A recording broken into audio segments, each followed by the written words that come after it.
Okay. Yeah. I'd like to call this council work session to order. It's Wednesday, October 19th. The time is 2 p.m. I'll open it up for visitor comments. If you have a comment, come on up and state your name for the record and keep it to 3 minutes or less.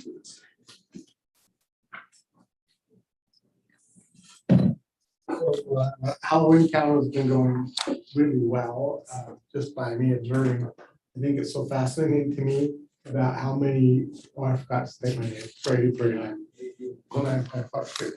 It's amazing to me how excited people get about the train. When they got the train, I thought, this is kind of a stupid little thing. People scream when they see the train. They like take pictures of it. It's like amazing to me. It's crazy, but they love the train. It's sort of fascinating.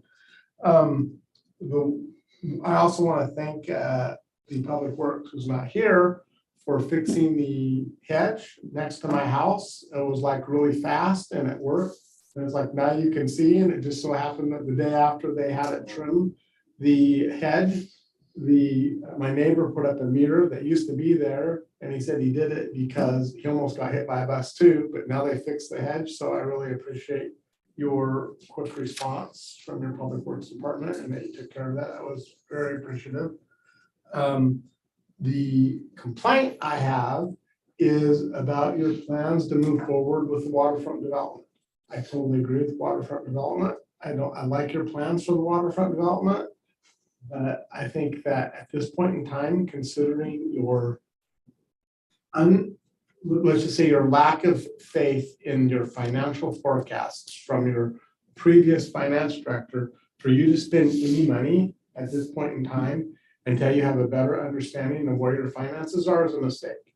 And I think that project needs to be delayed. And I don't think that you should be moving forward with that or your police station until you have a clear understanding of where you are at financially. And I don't think that you have that. And I don't know that you will have that for some time. We don't even actually know all the issues that happen with your finance director, but until that becomes public and I know that I personally saw a $500,000 error on the budget in public. And what other errors are there? And I mean, and things like, yeah, you added in the youth librarian, what'd you cut? There's been no discussion about what'd you cut. And I think now is not the time to spend that money. And it's a road to nowhere. You need to find a developer and then do this plan. Again, not opposed to the plan, I'm opposed to the timing. You need to find a developer first. Thank you.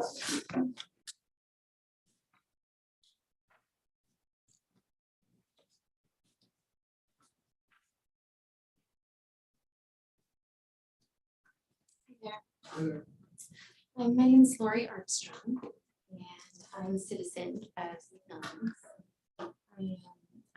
Can I ask you to speak just a bit louder? Do you have a microphone? Because I can't. Thank you. I have It's a up above. microphone. Do you have a microphone?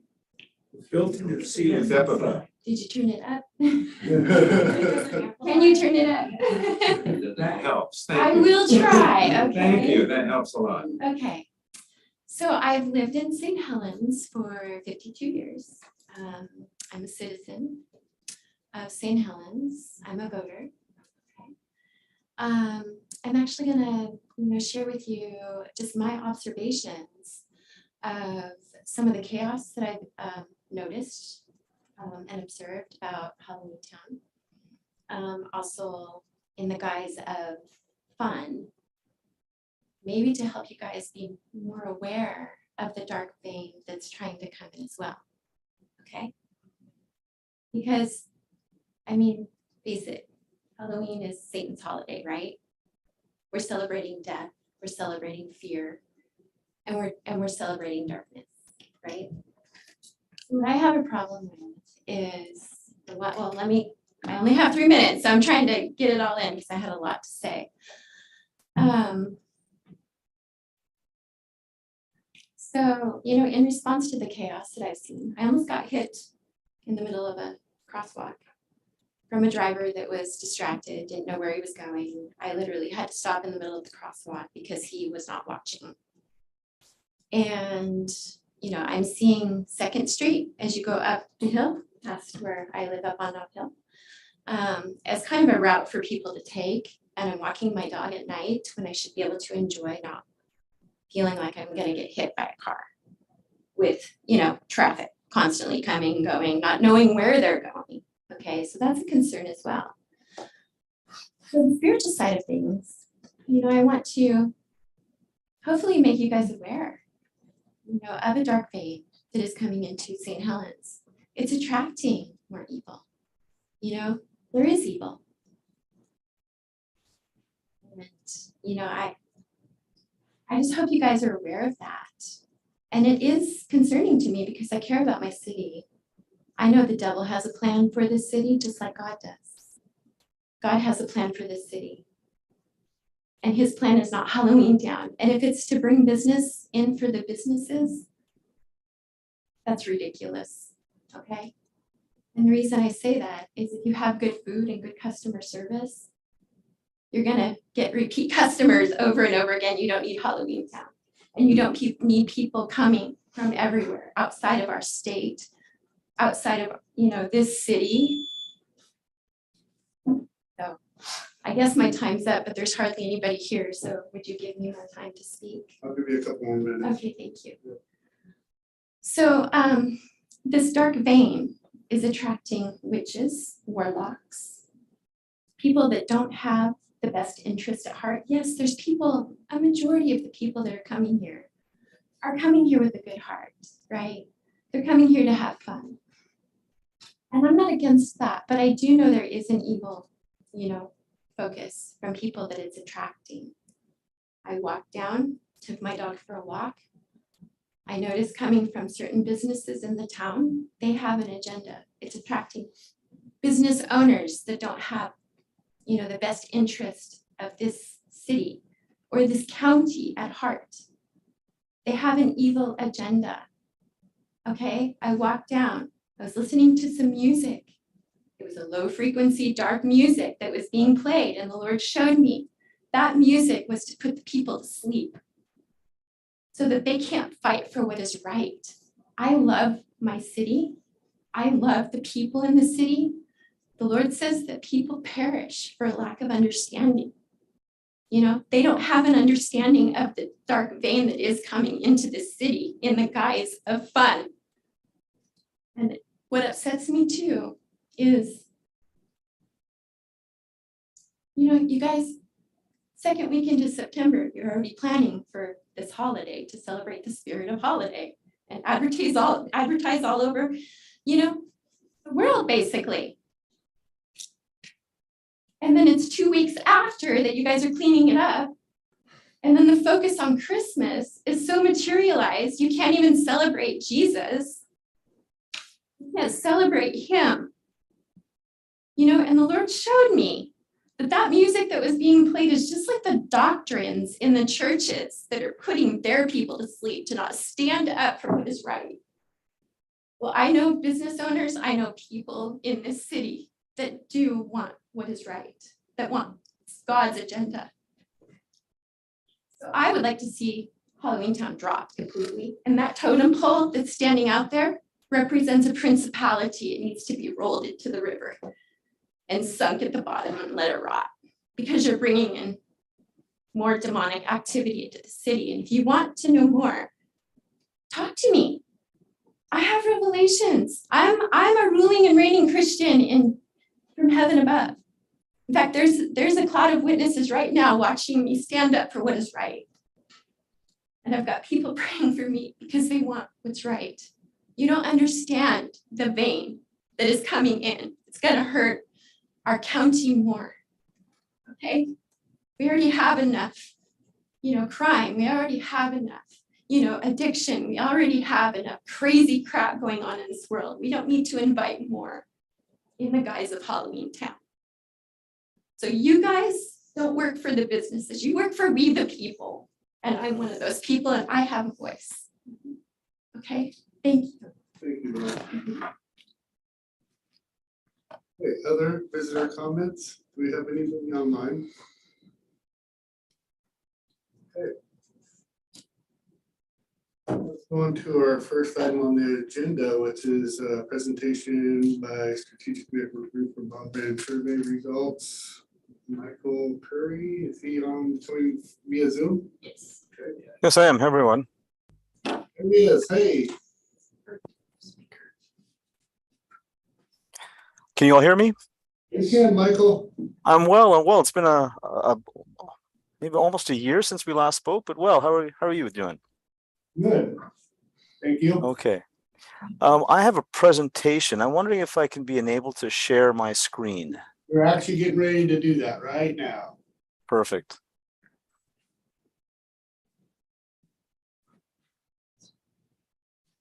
Make him a host. It's on the participants list, yeah. See myself, first time I see myself. It's the option by the share screen. Yeah, there we go. Perfect.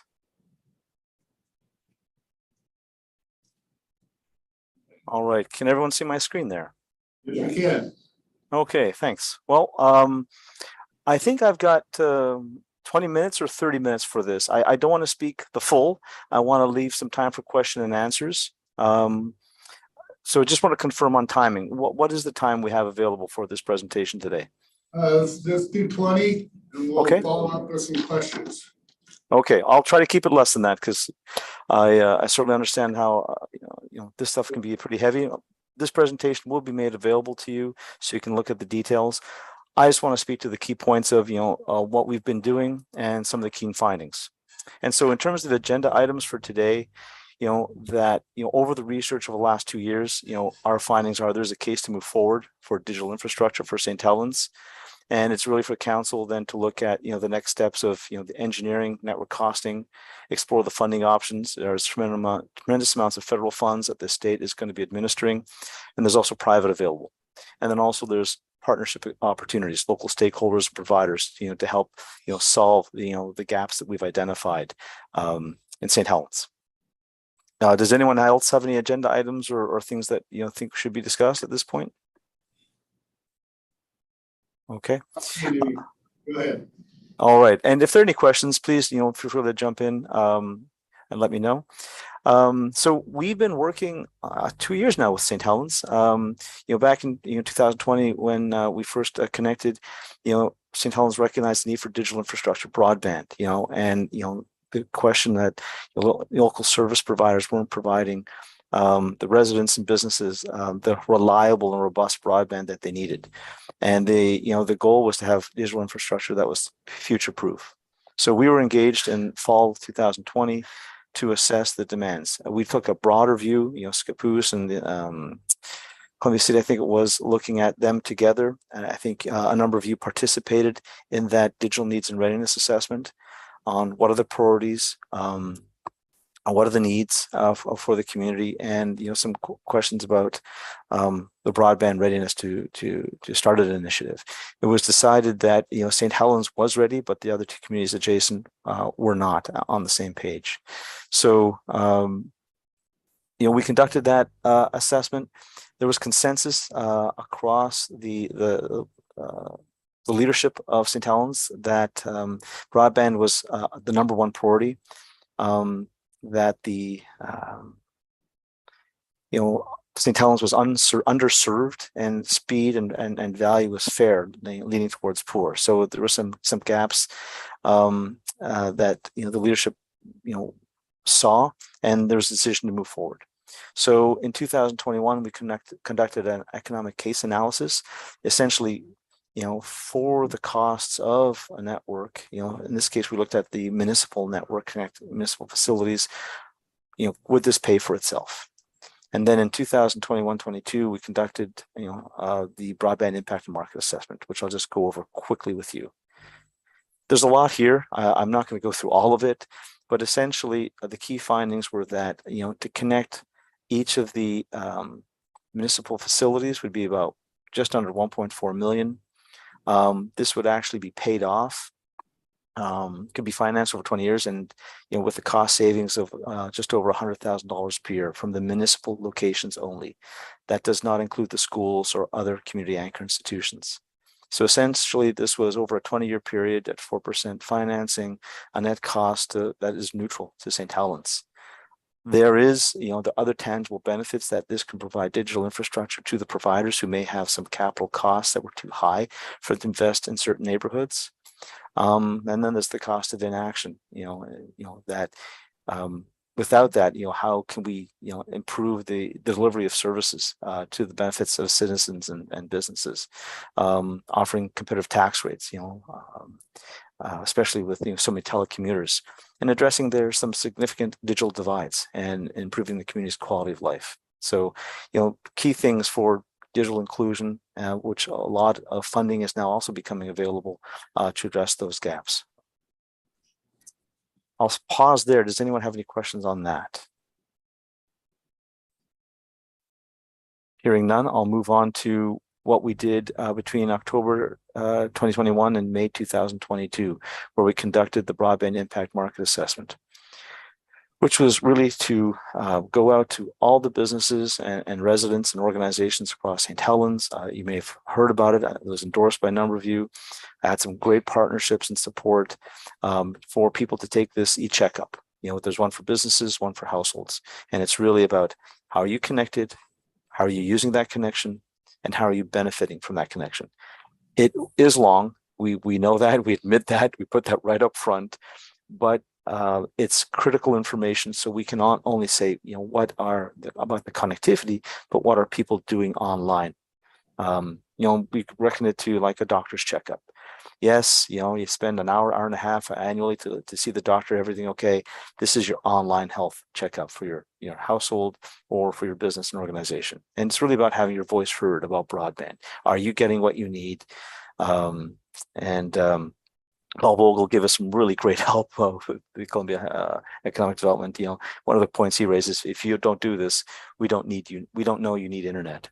We had over 580 households participate and 102 businesses as well in that data collection that we ran. And we benchmarked the data that we collected against our digital economy database, which is, we've done this over 15 years across North America, have over 90,000 individual businesses, organizations, and households having completed this, so that we can say, okay, here's where these households or these businesses are, but here's where their peers are. Here are the gaps that we see, and here are the things they're missing out on. And if we're there to do this, here are the benefits that they would realize. So I'm going to go through some of those preliminary findings that we shared. Let's see them in. And first of all, this mirrored what was in the digital needs and readiness.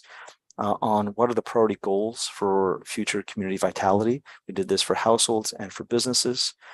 And you see in both cases, almost 80% were saying robust and competitive broadband was a high priority. And right after that, for both, was new opportunities for economic growth. And so those are very closely linked, especially with digital economy.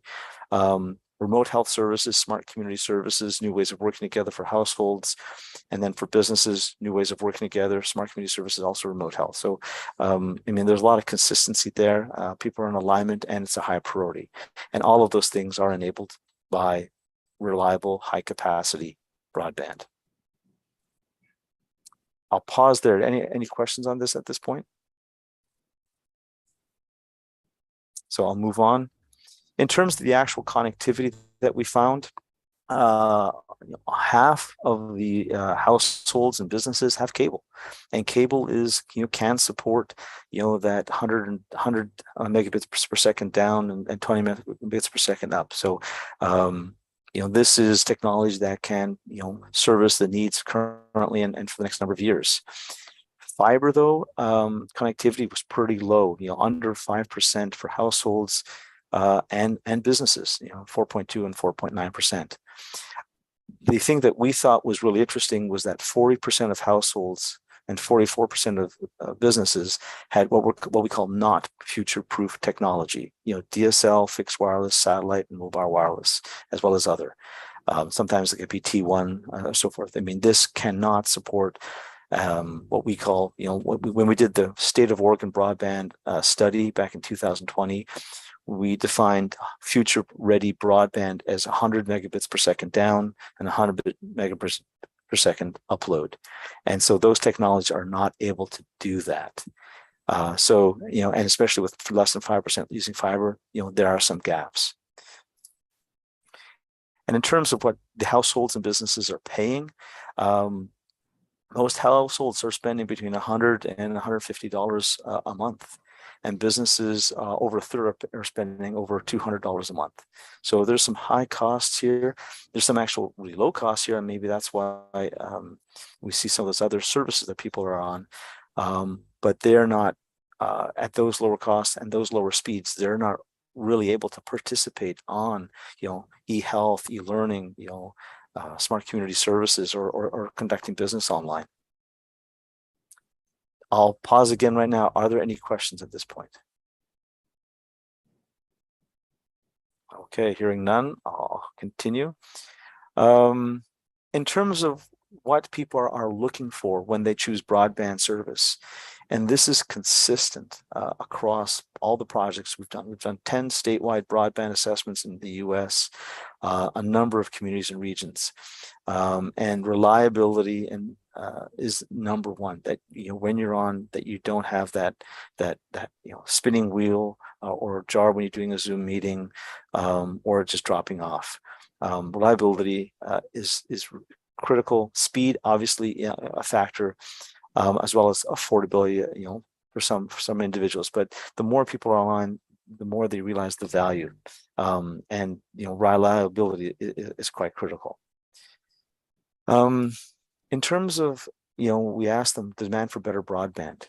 Is there interest in better broadband for households and for businesses? Significantly, over half of households said they want something better now. And another over a third said you would consider other options. For businesses, 40% want something better now, and almost half would consider other options. So, they want something, immediately. They're not getting their needs met as it is. When we ask them about changing their service providers, this becomes even more stark, where over 3/4 that they're very likely to change service provider, and another 18% somewhat likely. So that's pretty significant. For businesses, almost 70% very likely, and another 26%. So these households and businesses who participated in this assessment, 580 households, 102 businesses, whether that's, that's a pretty good sample. Is it representative of all the citizens? No, but that's a pretty good indication, that they're not getting what they are looking for. We mapped this out in the actual speeds, the data that we have, and so the red dots are those who are receiving less than 25 megabits per second download, and the FCC minimum for broadband is 25 down, 3 up. So these red dots are individual households that have not, and businesses that are not receiving even the minimum broadband speeds. The orange is 25 to 49. Yellow is 50 to 99 megabits per second, and over 100 megabits per second are the 2 green dots. So there are individuals that are receiving over 100 megabits, great, that's 40%, but 60% are reporting less, with 33% reporting less than the broadband minimum. And when as I mentioned before, in the Oregon broadband study that we prepared, Future Ready is 100 megabits per second symmetric. So, what we're seeing is the broadband coverage in St. Helens is patchy. Also, we have to keep in mind there are factors with people in terms of the technology that's available to them, which we've mapped out too. But other key factors are some of them are buying just the base package, which we saw earlier. So if you're buying a base package, you're not getting the full 100 megabits per second speed. So there's an awareness issue there, of an affordability issue there, an additional inclusion issue, because if they're not able to afford it, or they don't understand the value of having high capacity broadband, they're not able to participate in the digital economy. We did a similar analysis for the upload speeds. And again, the minimum for broadband is 3 megabits per second. So the red dots are respondents that are not even getting that 3 megabits per second. And then the orange dots are between 3 and 20 megabits per second, and then over 20 megabits per second upload. 83% are reporting less than 20 megabits per second upload. That is pretty significant, especially considering what should be future-ready broadband. Again, keep in mind, what are they subscribing to? There's also the factor of the configuration. Are they on a Wi-Fi that's not configured right? In any case, in those two instances, if they're buying the base package or their Wi-Fi isn't set up right and they're not getting the true speeds of what they're paying for, there's also there needs to be awareness raising and some technical support so they can be online fully. But with 83% reporting less than 20 megas per second, that's also a real challenge. Again, patchy network coverage that we're seeing here, even though the FCC background here shows, well, it also shows patchiness, but it should be higher than that. I'll pause there. Are there any questions? Okay. Why is it so patchy? My question would be, why would it be so patchy when it's all? A great question. Yeah. So in terms of neighborhoods, I mean, the providers, look, they've got a business case to make between 3 to 5 years their money back. And so when they see look at neighborhoods on where to invest, what's one adjacent to the existing footprint, and where are those residents or businesses where they can get the signups. So more affluent neighborhoods are who are going to be more likely to connect and more likely to buy the higher packages, offer a higher return. And so the more well-off neighborhoods are most likely to be connected. Lower income, less dense areas are less likely to be connected. There's, they kind of not getting the signups, they're buying the base packages. And so that becomes an issue, and that sort of increases the digital divide. And as I said in one of the charts before, there's a number of people, 40% are having pretty good download speeds.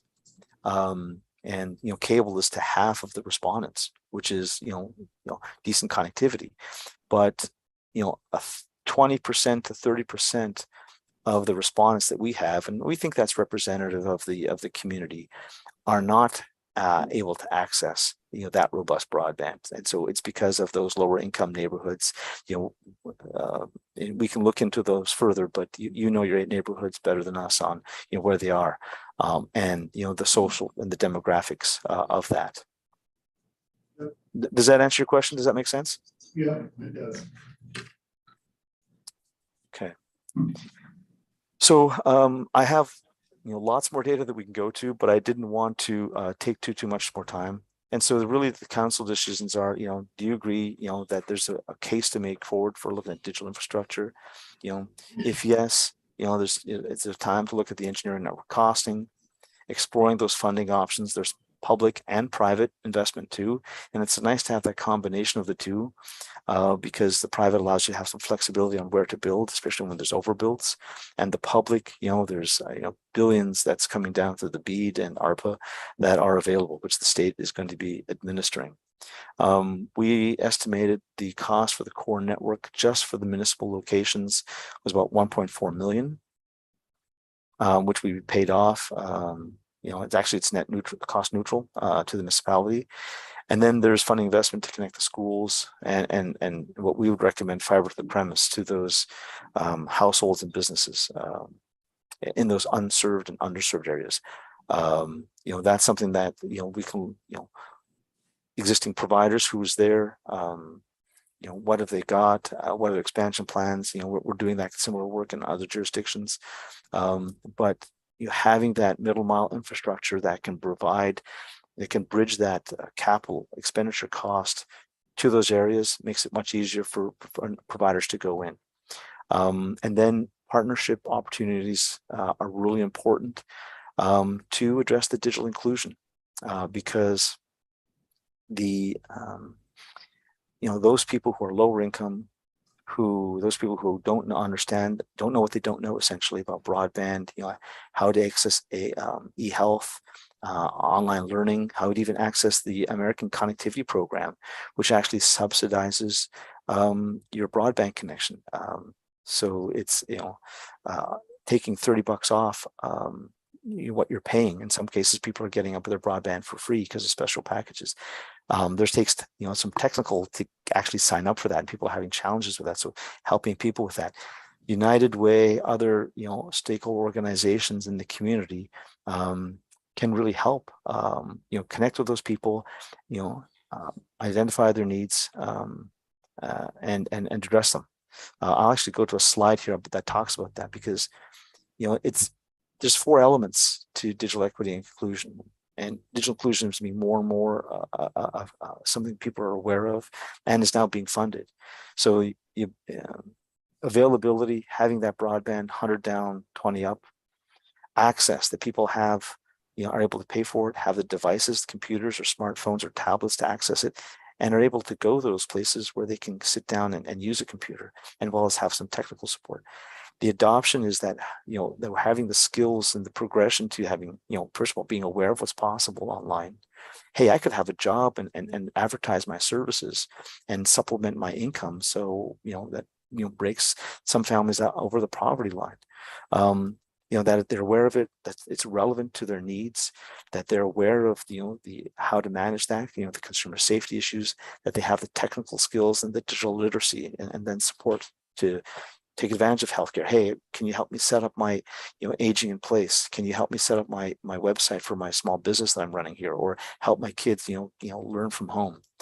And then the utilizations, the application of those skills for the purpose of economic and workforce development, for education, healthcare, the public safety, and civic engagement. And so those, taking a holistic approach, and that's why, we look at not just the supply side, but what we call also the demand side of broadband. So I hope that gives an overview. I've gone through that pretty quickly. I'll pause there if you have any questions or want to see some more information. Comments? I'll just make a point to Michael. Thank you for this. Michael's an economist by trade, and the whole presentation is hundreds of slides and hours of presentation, and you really did a lot of work to kind of get it down to something that would be short and meaningful, and kind of just give a sense of direction. And yeah, Thanks, John. even then, there's a lot to absorb. Yes. Yeah. So I don't know how to respond now, or that it's certainly something we need to be looking into, but I definitely need to think into. Well, I think looking at the federal money coming down the pipe, that we'd be foolish to not Yes. start going down the next step forward. We've done a lot of work on this. We've actually been informed that we are well equipped to be a very competitive broadband with the neighboring company that well, Comcast is really the only one. You have CenturyLink too, but and the school district just went ahead and pushed their own hardwire all the way from their district office to the high school. They underground it.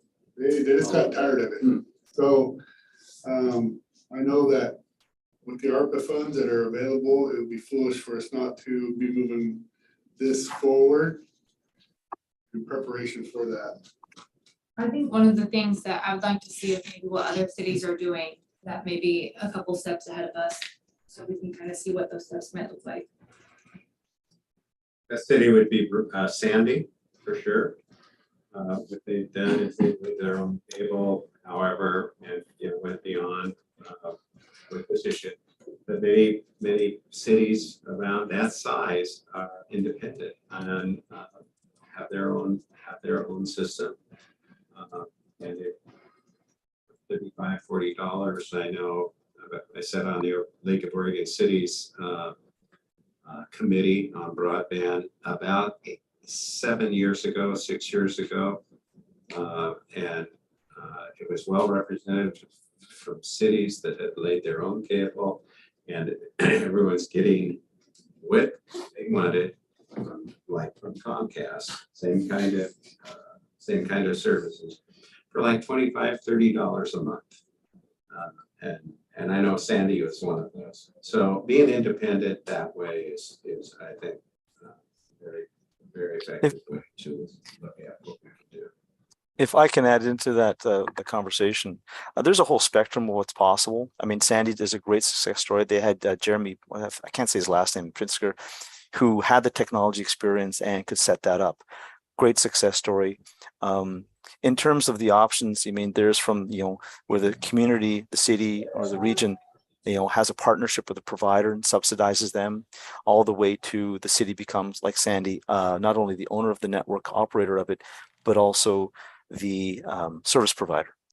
Our view, having looked at this, the challenge, why are those areas still unserved and underserved? You ask, why is it patchy? It's because the service providers don't see enough of a return in those areas. So in those cases, that's where you have, public investment. That's why we build roads, electrical grids, water and sewer systems, because the public good, the indirect and benefits outweigh the direct returns. So you can hear the economists coming through. Apologize for that, but what we recommend, I think a model that you can look at as comparison is an airport authority.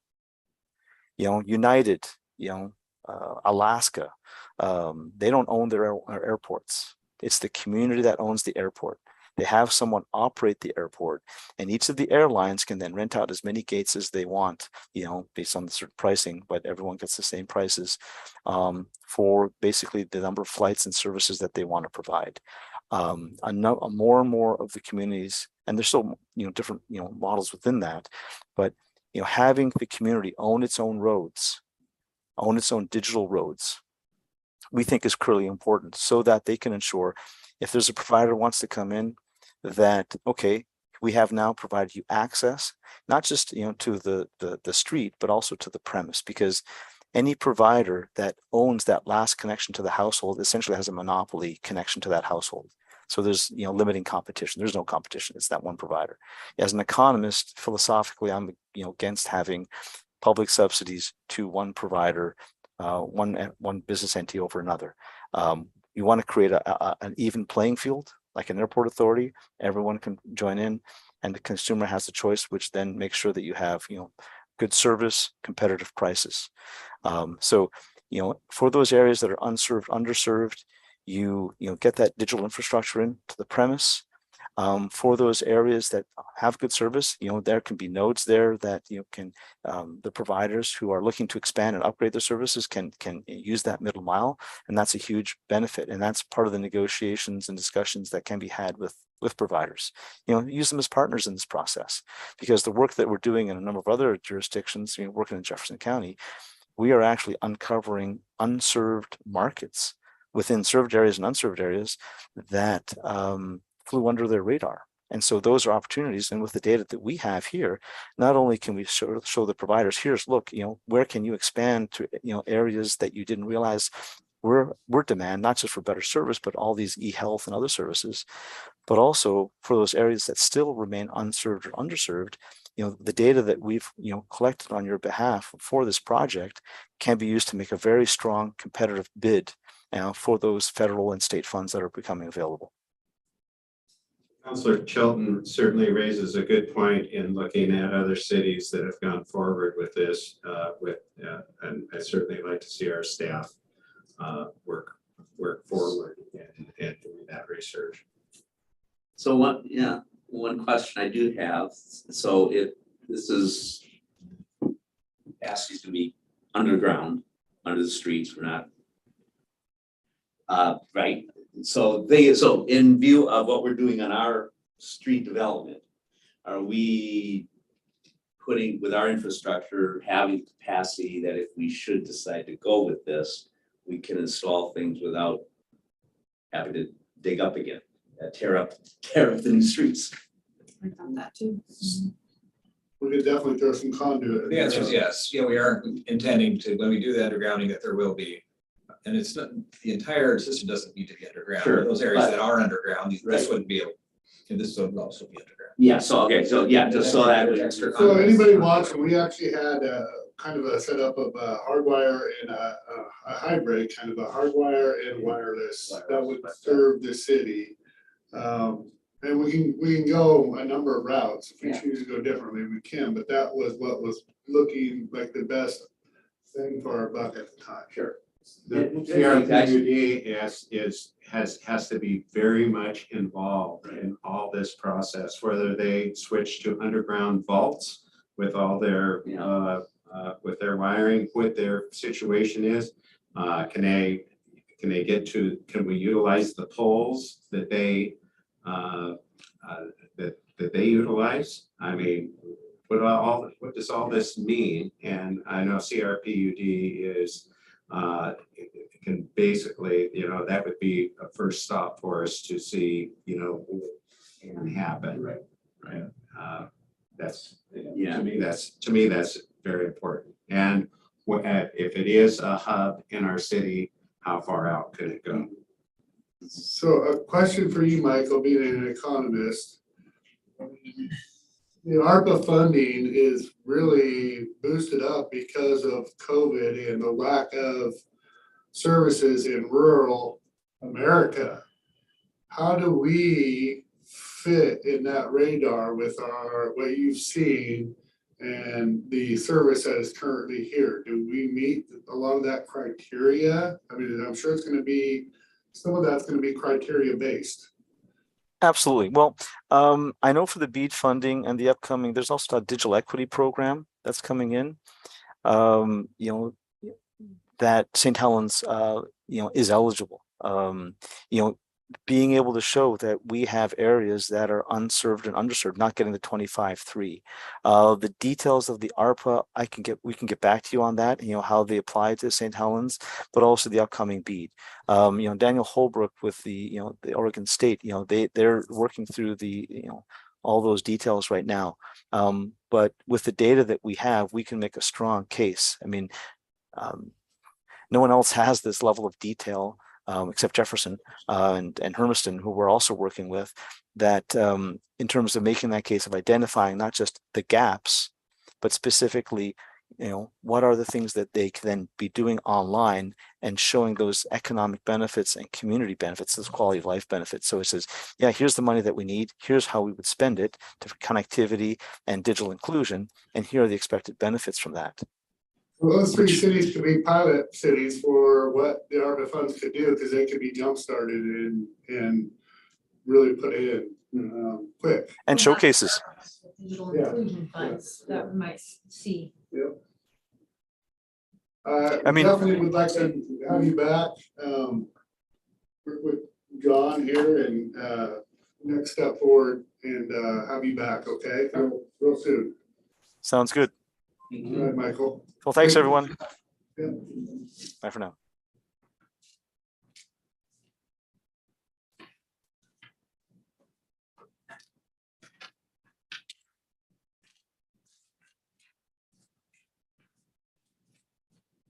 This is the second year to put a little break in the system here.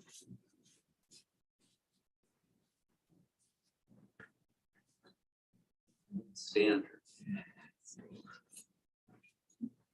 All right, so let's go on to our next item on the agenda, which is planning semi-annual report from Rankin and Jenny Jim Show. Thank you, Mayor Scholl. So this is our semi-annual report, the fall edition. And you know who the department is, they're listed there. So if we go, the next slide, do we have?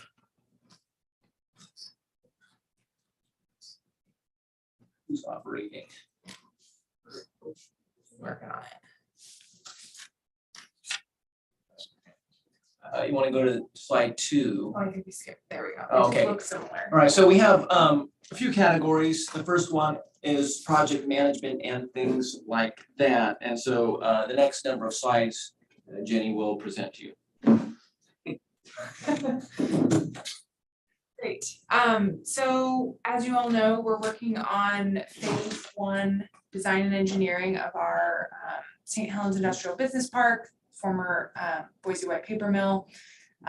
So we are working with McKinsey to design infrastructure to serve phase one, which is in red in our parcelization plan for this property.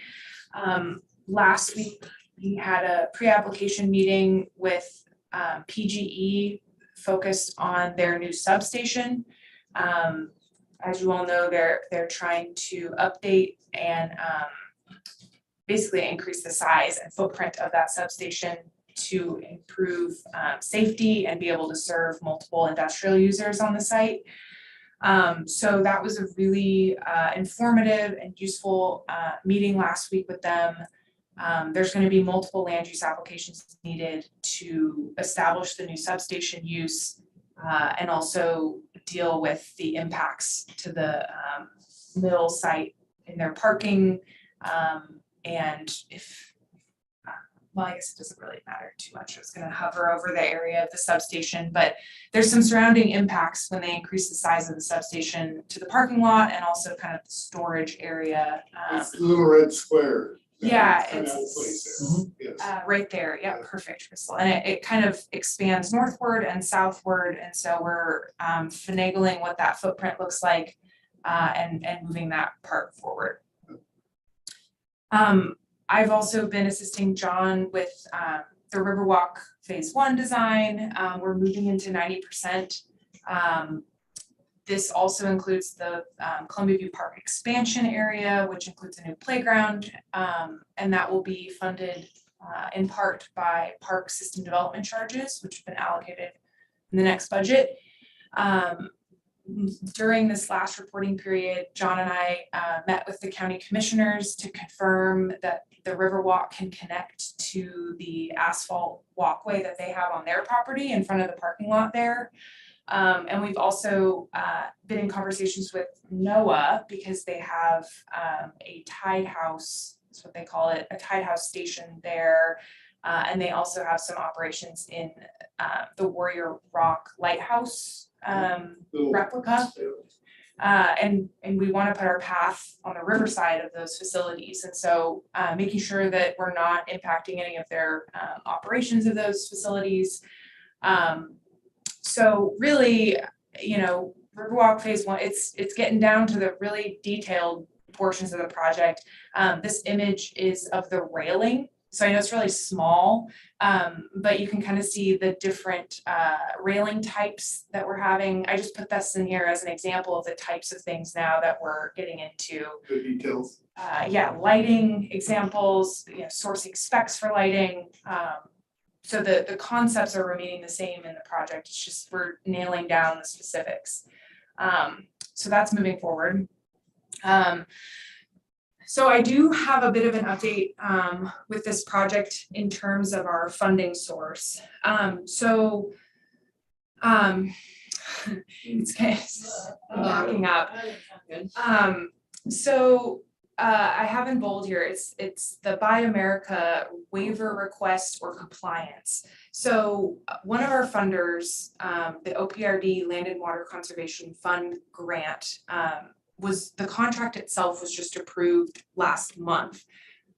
We actually received notice of award 2 years ago, but there was a slowdown at the federal level to get us contracts. And so between 2 years ago and now, the Infrastructure Investment and Jobs Act was passed, and that included the Buy America Act.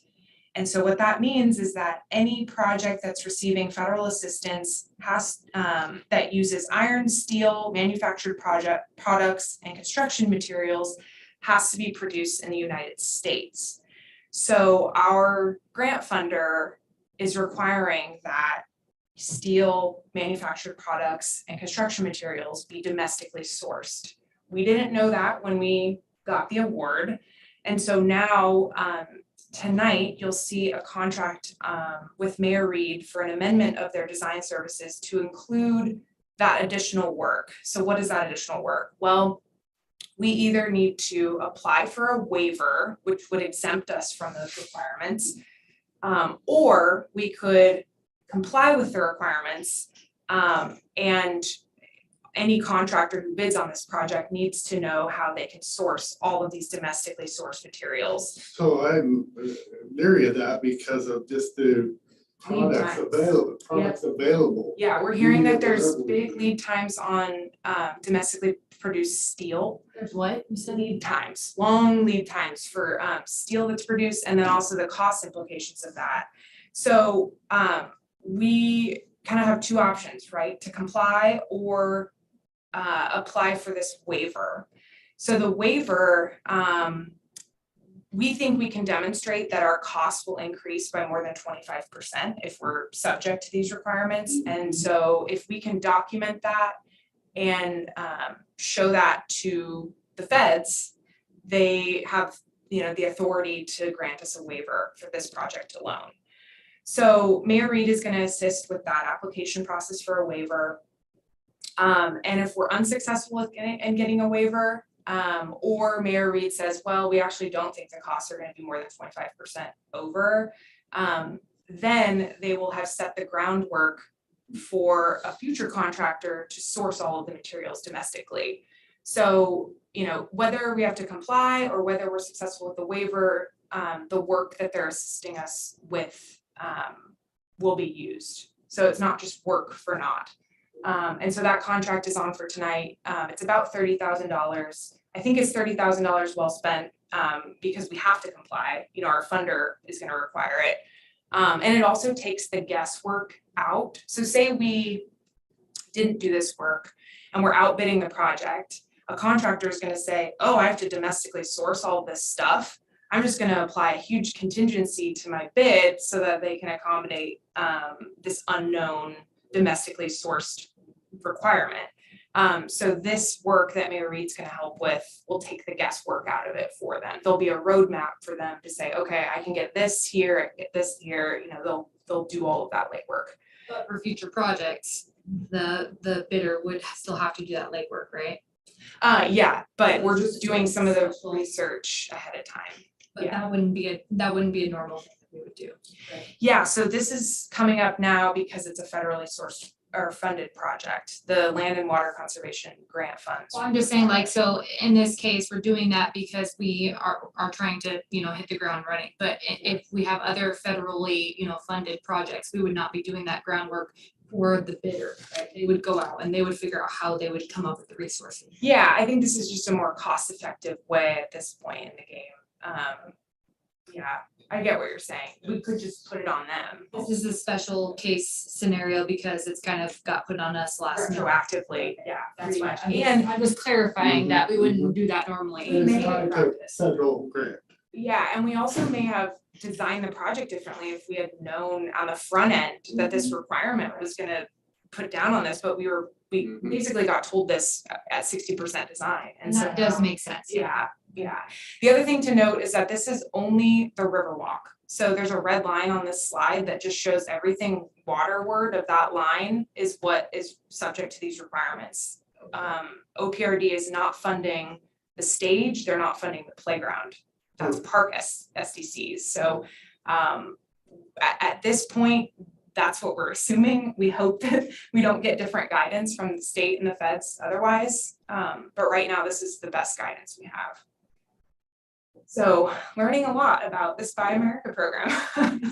I mean, it sounds good. It sounds like something that is well needed, but Yeah, right. They're just trying to. the improve- timing is probably not ideal. Exactly, yeah. Well, it's also justification to know, quantify how much more it is, and then to make requests to the funders. As well. Yeah. Yeah, our funders are willing to increase our grant award because this is being thrown on us last minute. Okay. So That's good. yeah, but there's still a cash, we still have to match that. So just because projects increase doesn't mean our own cash contributions don't, so. Lead times are gonna be the big part of this. Yeah, and so this is just a heads up, you know, we're saying we want to start construction next year, but this is a wrench in the whole project if this is subject to it, so. The lead time is part of the cost calculation.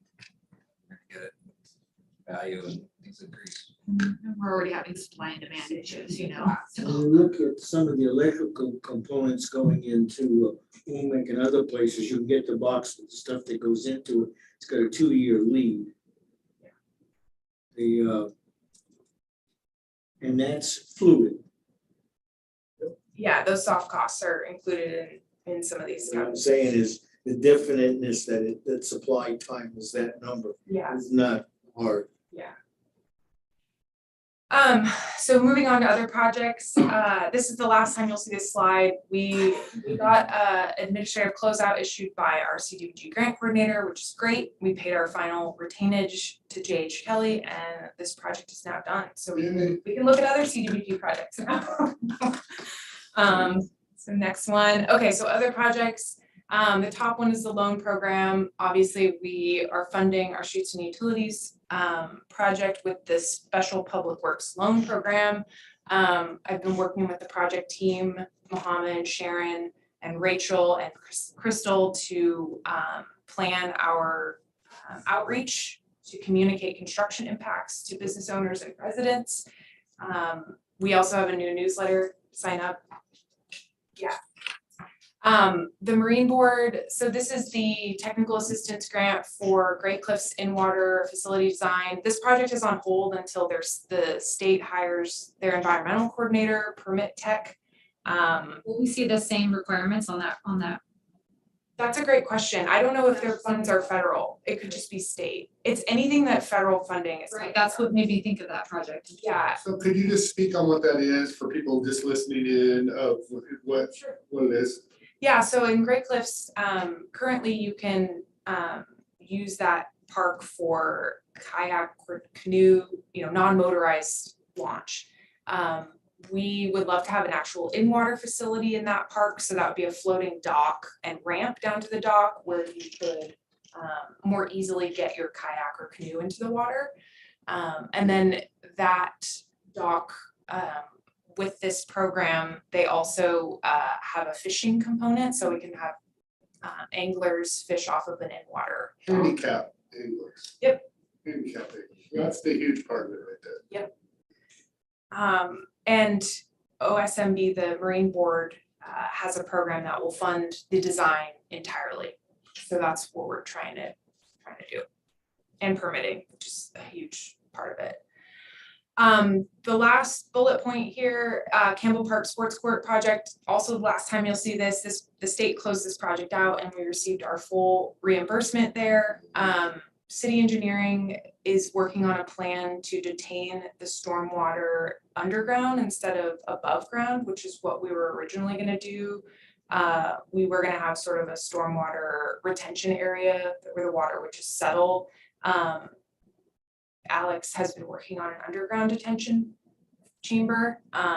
And what that does is it allows us to use the land above it for other things.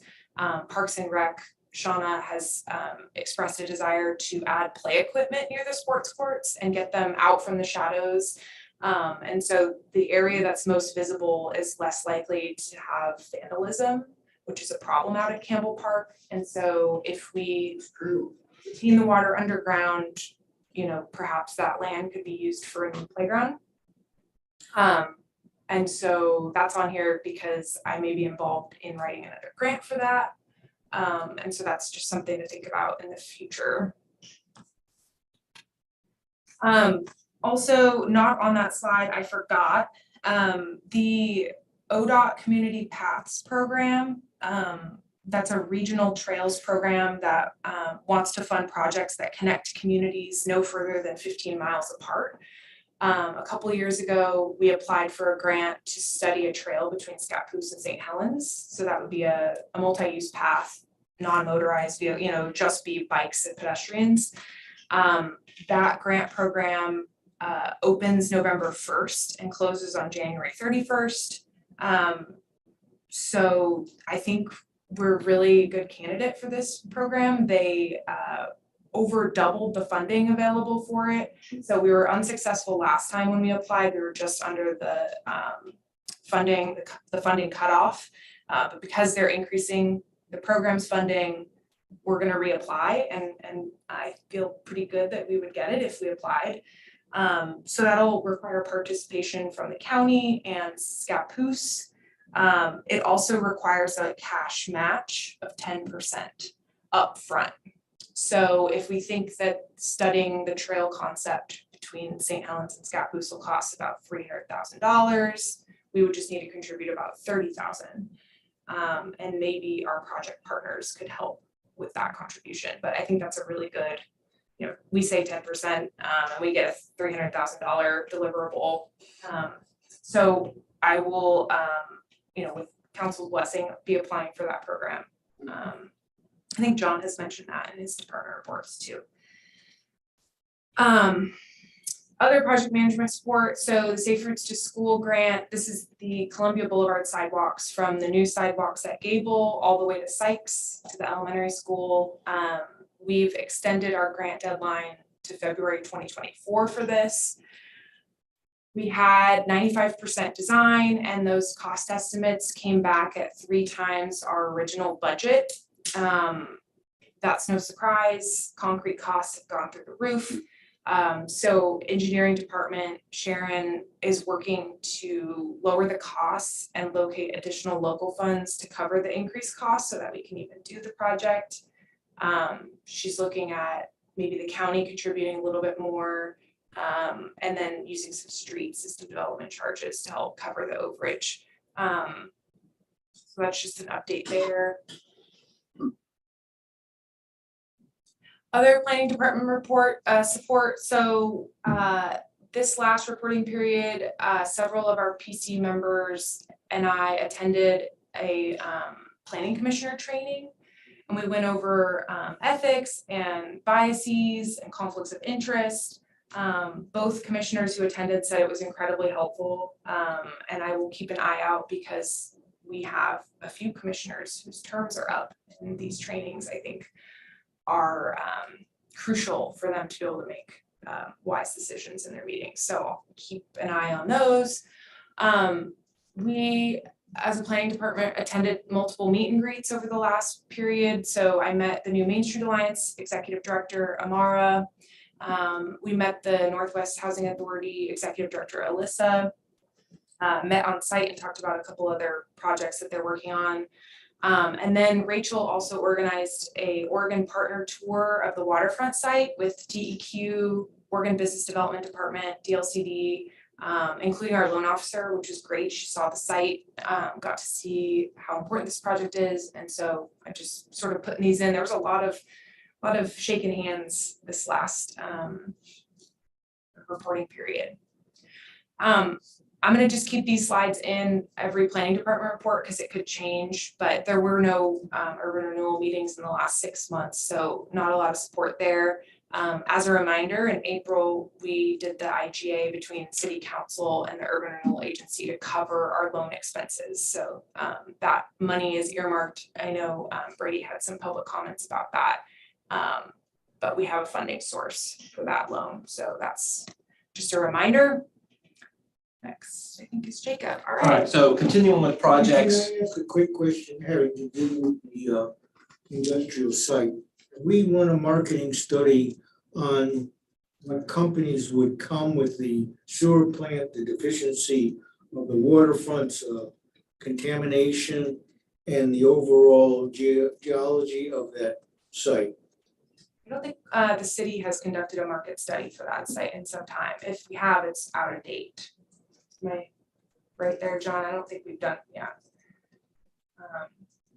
I bring that up because of some of the problems that came up last night when we had how DEQ and Boise are gonna handle the contamination of the waterfront. Yeah, actually, I did skip that in my report. I meant to bring that up. DEQ right now has a public comment period for the remediation, the preferred remediation that Office Max is paying for on the Boise site. And so the planning department will provide comments to that preferred remediation alternative that DEQ has selected. They had a community interest meeting last night that both Councilor Topaz and I were listening in on. And it was I thank Mr. Schatz, I can't think of his first name, who's managing the project, but Jeff, that's right. He's been managing that project since 2015, and he mentioned multiple times that the preferred remediation alternative would not prohibit the city from using that site for industrial uses in the future, and that was playing into their selection of that alternative. I do think it's important that we keep our finger on the pulse of that project and make sure as the design, because right now it's a concept, but as they further the design of the remediation action in that sediment, the city should be involved. And that's just gonna take some capacity to make sure we're engaged and at the table. The other comments on specific questions about building within the water, he did not answer. And that's because the design isn't complete. So Topaz was asking some harder questions that they were not prepared to answer at that, with that level of design. So, yeah, but you're absolutely right, Topaz. And these questions that I've asked were the same questions that were asked at the Willamette Cove operation down in Portland Harbor. And DEQ got cut off at the knees and they couldn't use that method. So business, and because we noticed DEQ doesn't talk to DEQ, some of the rules here may be different. The other problem is that channels, the Army Corps channel, they did not mention any words that they had discussed this project with the Army Corps. So back to that design, question not answered. Okay, so continue with projects. We've been discussing this for some time, our aerial photo and mapping data updates. The contract's done, that's conducted. Of course, the photo turned into a good human scale backdrop for photo, so we had to use that. There's still some data tweaking that our engineering department is doing, and personally, I need to review some of the data because the tool is worthless until you know what we have. And that's probably a fall thing. Good timing because it was before a lot of the groundbreaking in both the riverfront area and the St. Helens Industrial Park. Now, the Planning Commission, just like in the previous 6 months, the recruitment efforts are above average. We have 2 vacancies for sure, potentially a third one if one of the commissioners who's running for city councilor gets that position. We have the pool from the last people and some other people who have applied. So that deadline is October 26th. If you know anybody, welcome them to apply. The Planning Commission also in the last 6 months approved their proactive rules to help catalyze their proactive behaviors. And something that they have taken on is House Bill 3115 related to homelessness and camping.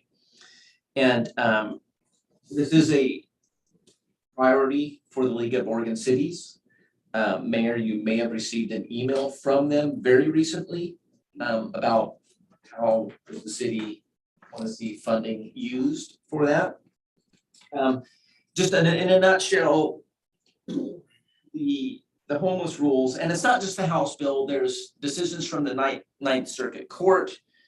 And it's fairly complicated, but it's basically no punishment to those camping, so to speak, without a destination. They have to have a destination. So even if you have, let's say you have a center that has, I don't know, 20 spaces, if it's full, they don't have a destination, can't enforce it. Very recently, just this month, the Ninth Circuit Court had a new ruling which adds rudimentary protection from elements to the mix is something that the city has to consider. And in that decision, they noted automobiles as being part of that. So it's not just camping rules per se. And the league, you know, they said that you do want to be comprehensive in looking at your rules and policies. And this really helps exemplify that. So if an automobile, and whether or not it's derelict or not, is not really defined by that court ruling, you know, that could be a camping site subject to certain protections. And if you look at House Bill 3124, that has to deal with personal property removal. And the police chief has mentioned this before, where valuables have to be stored for 30 days. And given this evolution, is a car used as a home a valuable item that would need to be kept? And what kind of challenges will those provide? It's even more nebulous than that, but just some examples of some of the It's complexities. very sticky, yes, very complex. Very sticky. Yes. I would say though, on a positive note,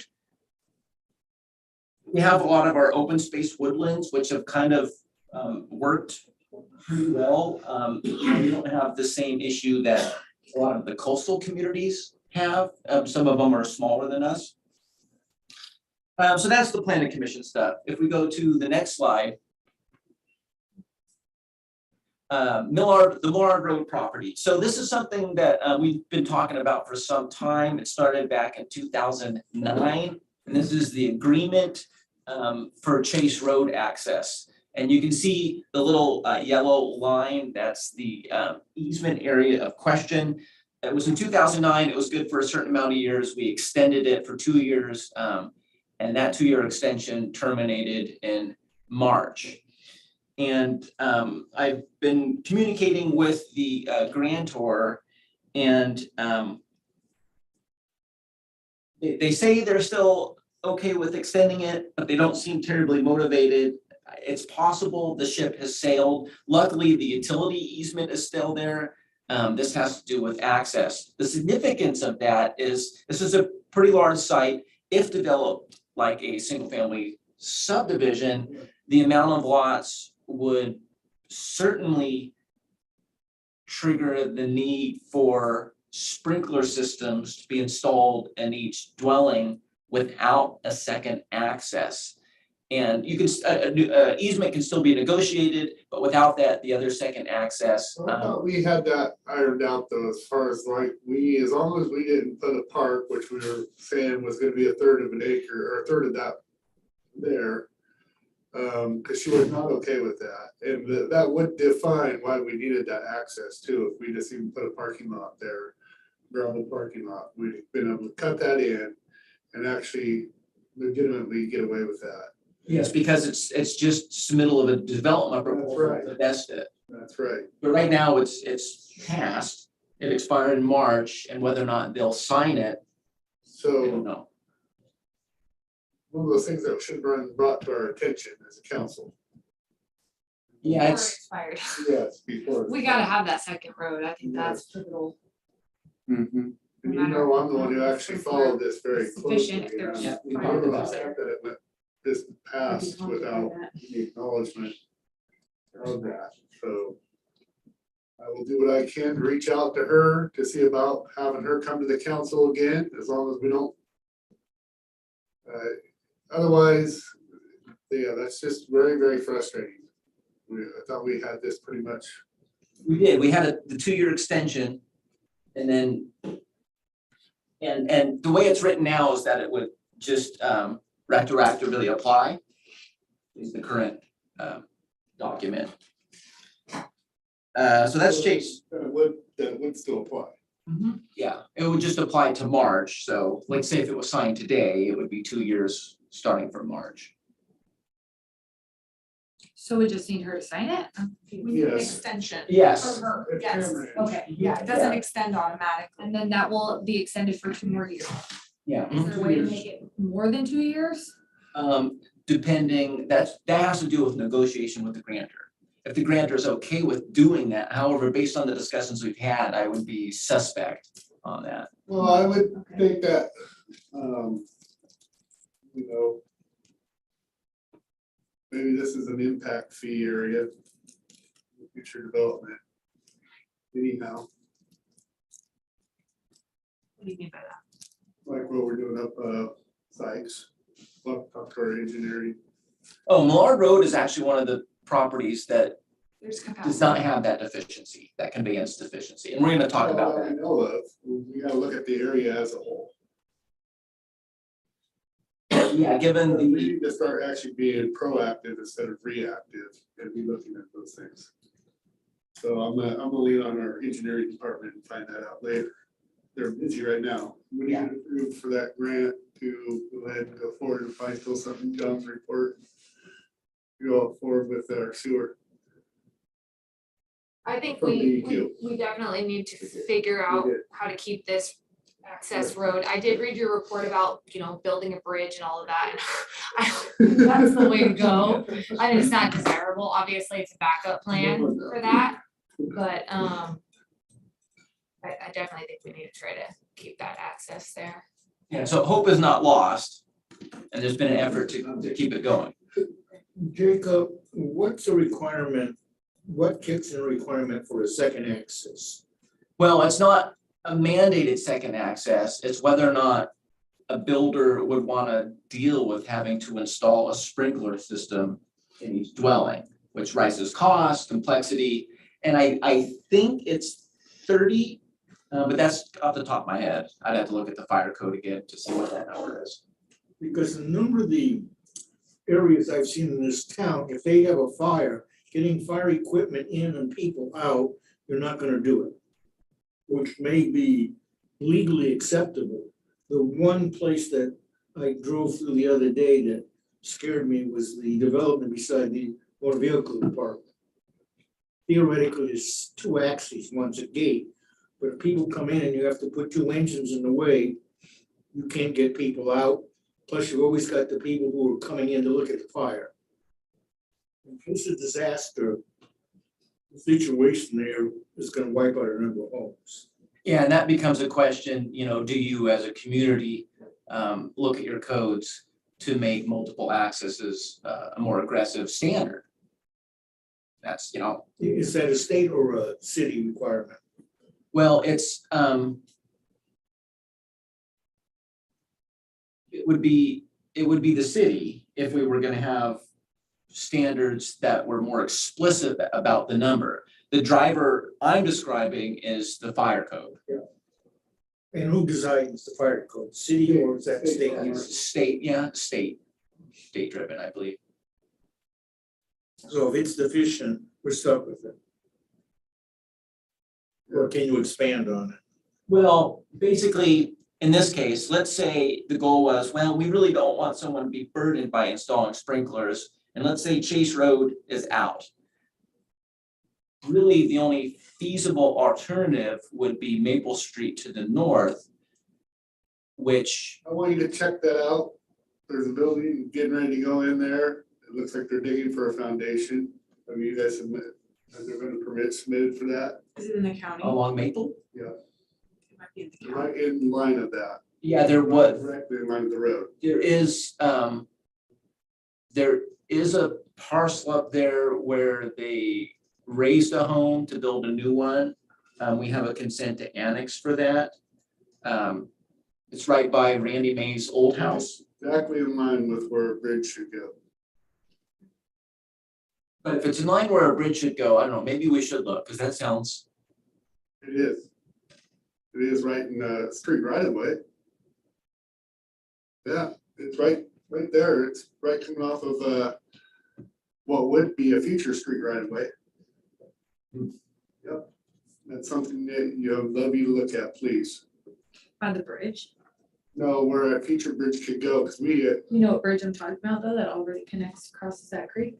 yes, it's up from it. Okay. It's upstream. Further up the road, Yeah, just a little bit, yeah, just a little bit. I suspect it's that lot just to the left of, along Maple, the blue outline. But it's probably worth a visit to confirm those assumptions.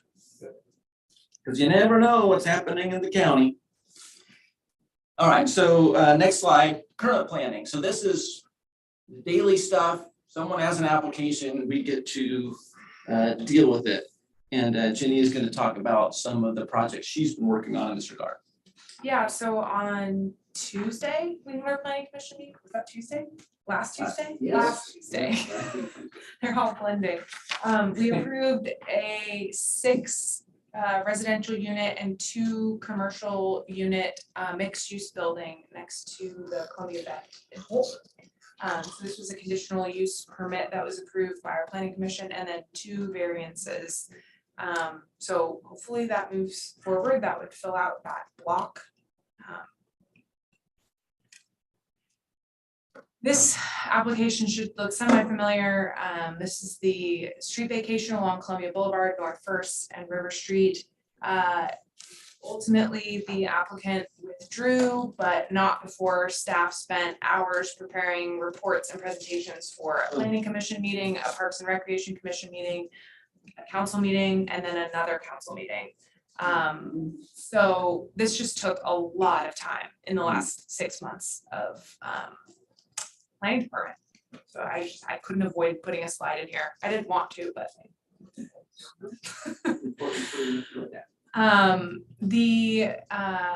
So this project, we just sent approval for a new 6,000 or 6,200 square foot shop off of Port Ave. I was wondering what it was. This is where the seasonal hay storage used to go.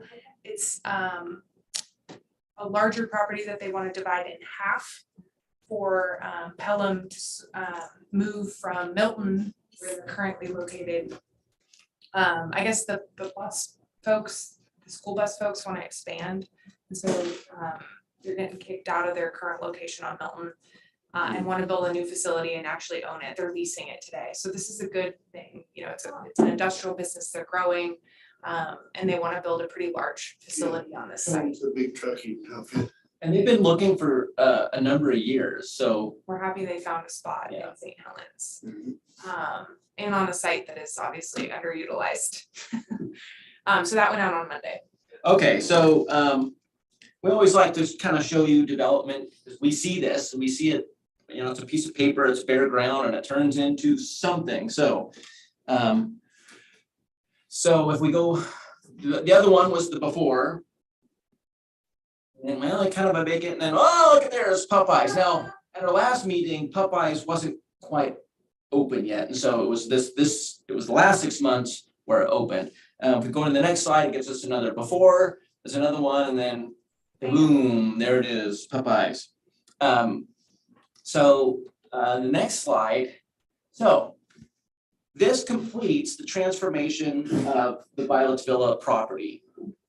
And so I thought it would be cool to kind of look at it briefly historically. If you drive by, you'll probably recognize that sign that's out there that references Violet's Villa on there. And it's kind of a testament to the history of the site. Here's a newspaper article from 1958 that we happen to have, gives you an illustration of what it looked like. And, you know, look at that phone number, a 3-digit phone number. Those are the days, huh? Wow. So 1958, now let's look at some aerial photos and how it's evolved over time. So here we are, 1983. You can see all the mobile homes in there. You can see the old school there in the upper right. Now, if we fast forward to 2000, well, the school's gone. The Violet's Villa, you know, it doesn't look too much different.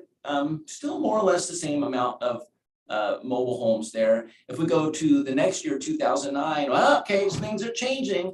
There's not any homes left. And this is around the same time that the estate started to contact us about dealing with zoning and getting the zoning right to help facilitate future development.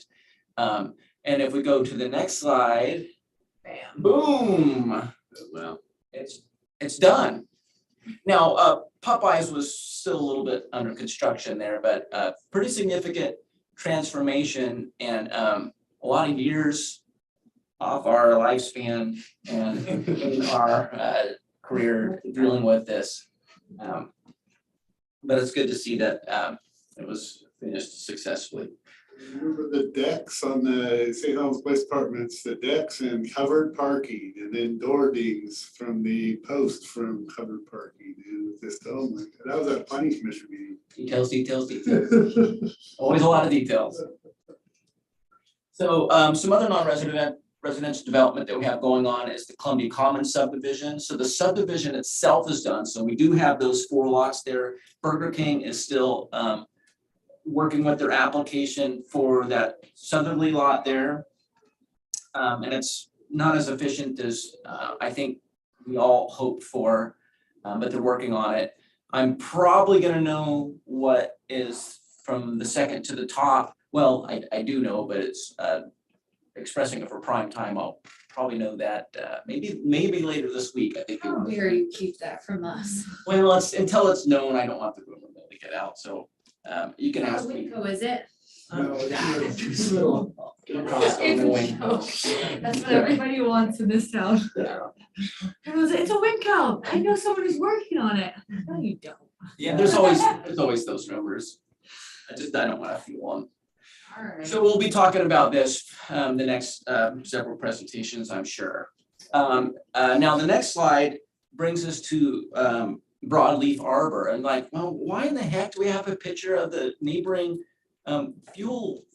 fueling tanks from Wilcox and Flagel? Well, Broadleaf Arbor was HUD funded and had a lot of strings attached to that funding, which included, if we go to the next slide, building a thermal wall.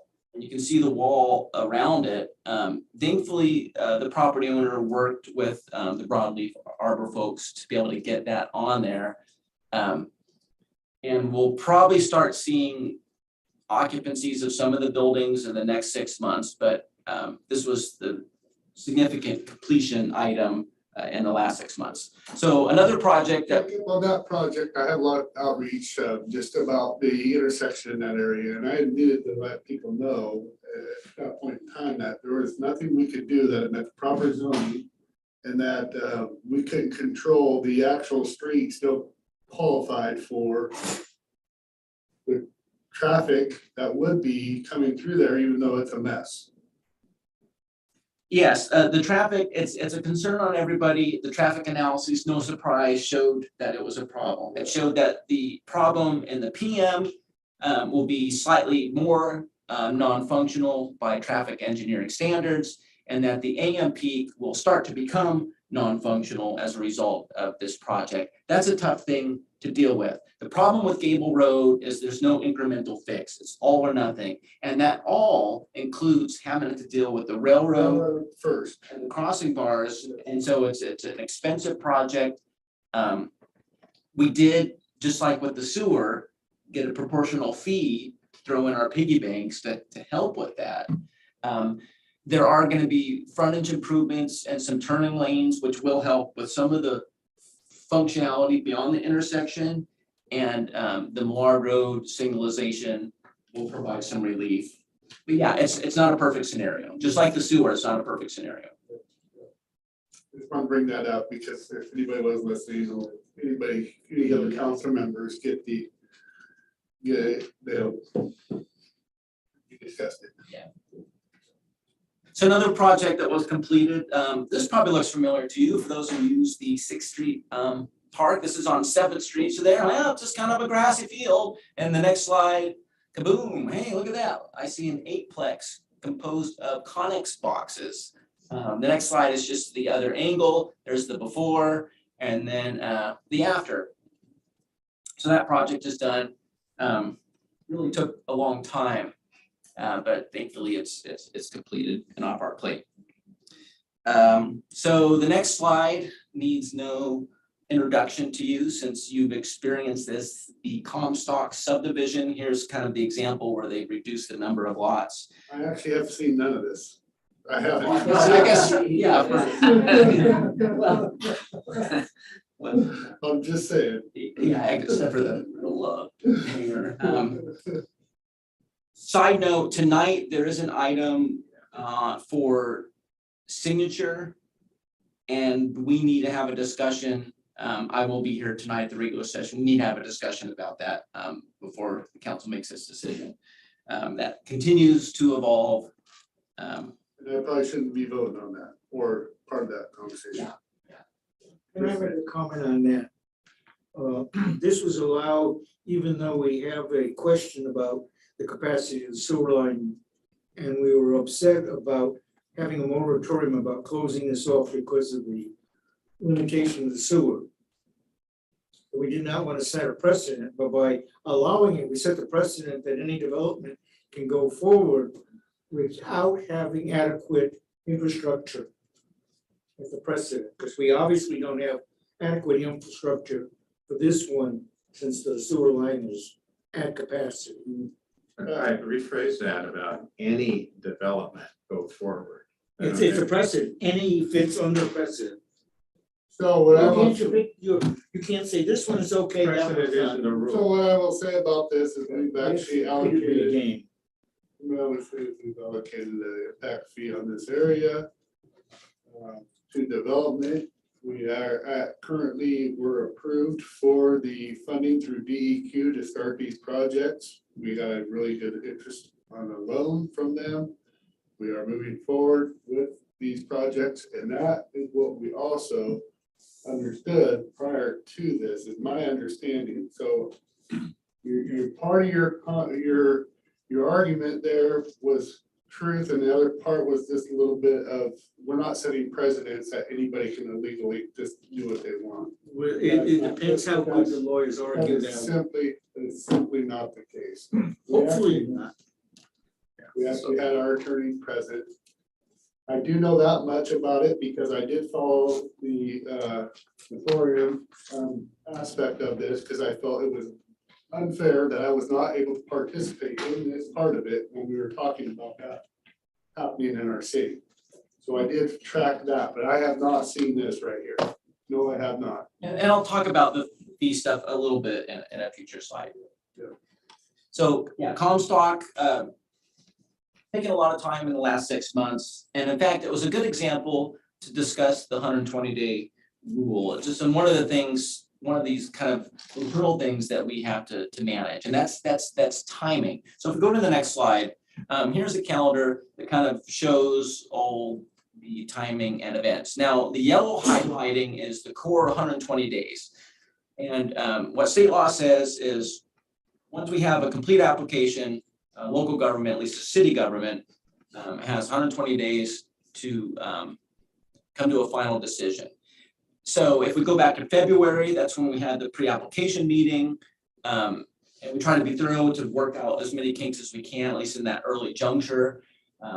April 11th, we received the application.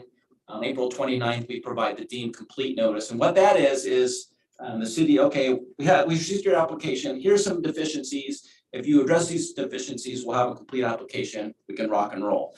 And so rock and roll started there in May at the beginning of the yellow highlights. The notice was published June 29th. And so we have to worry about enough lead time for the notices per state law. In July, we had the planning commission hearing. It was appealed the next week after the hearing. Again, we have that timeline for notices. We get the council meeting in August. Now, in July, I'm thinking, okay, here's that 120-day rule. How much time do we have to get this stuff to fit in there? And so when you have multiple hearings, it's challenging. And the 120-day rule, it doesn't care how many hearings you have. It can be an administrative one or one with hearings. Subdivisions have hearings. Subdivisions are also can be very complicated, as we've seen here. And so it's a lot of details. It's drinking out of a fire hose, and it's necessary to drink out of that fire hose to make sure things are done right. And sometimes that becomes a priority because of this 120-day rule. So when I was hearing that discussion, because it was lengthy and I was trying to get in here for our regular meeting to start, I was just thinking that we as a council can set a meeting. It doesn't always have to be on the second, third Wednesday. And we met on the Wednesday of the 7th, and that's when I was waiting to come in on that meeting. And we could have actually, anybody could have spoke up and said, well, let's just have a meeting on Friday or Thursday, give the developer a week and 1 day to come back with, because we have not seen this 32 plan. It did not have to be on that Wednesday. The problem was Doug was I gonna know. be gone. But still, you could have very well have buckled down and got underneath that 100-day period rather than ask a developer underneath those circumstances. I just want to make that very clear. I think we understood that. We discussed that and we made the decision we made. I didn't hear it as part of a discussion. I just heard a ask from the developer and Jacob actually was to go through to it on that. If what I've heard, sitting out there getting coffee and cookie, I was actually there, but I wasn't there. I think the point of this is just to say Jacob had to focus in order to even get within the 120-day rules. This was all he could focus on. Was prioritizing this Yeah, project and to make sure that you made the timeline. Yeah, And good that's why he example of lost why. his hair. Yeah. So, I mean, you get a couple of these, you know, sometimes those other permits that aren't subject to that. Hey, Jacob, I do quite a bit of things. I was like, who is that? Big hat. So 120-day rule, it's really fun. So next slide, please. So we're still talking about current planning. This is along McNulty Way, so across from Pacific Stainless by the Joint Maintenance Facility. This is another one of these properties, these sleeping giant properties that we've been talking about for years, and something may actually happen. The port owns this. They submitted their application. The land use decision has been issued, but this is one of those examples where when I received this, it was one large project too many. It took me 60 days just to start looking at the application to deem it complete. At that point, it was past the 30 days, and I just had to come to a decision. We had a pretty thorough pre-application meeting, and it was a reputable planning firm that did it, so I anticipated less issues. But it's one of those examples of living on a razor's edge, and that's how it feels sometimes when we have multiple things going like this. And well, I just, you know, can't get to it. Hopefully it's right, and hopefully we don't misstep on that razor and cut our heel. Well, I want to make a comment on that. How many people would you need to help you to put this in correct order? Well, we'll talk about staffing and stuff here in a bit. Okay, because this is obviously lead to staffing shortage. It's one of those examples where the pot boils over. So the next one, Boulder Ridge, formerly known as the North 8th Street subdivision. They have done all their civil engineering, and they're close to breaking ground. They're very close. So it's good to see movement on that challenged site. The next slide is the high school. There was just a little bit of plan review that I didn't anticipate in the last 6 months. They've had a lot of different types of building permits come through, and they finally had one major one.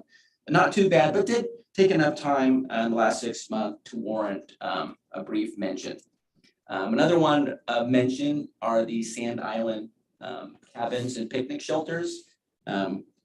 This went through our review some time ago, but the building permits were finally submitted, and those were issued in September. I'm not sure how the actual construction of them is going, but at least the permit entitlements are out there.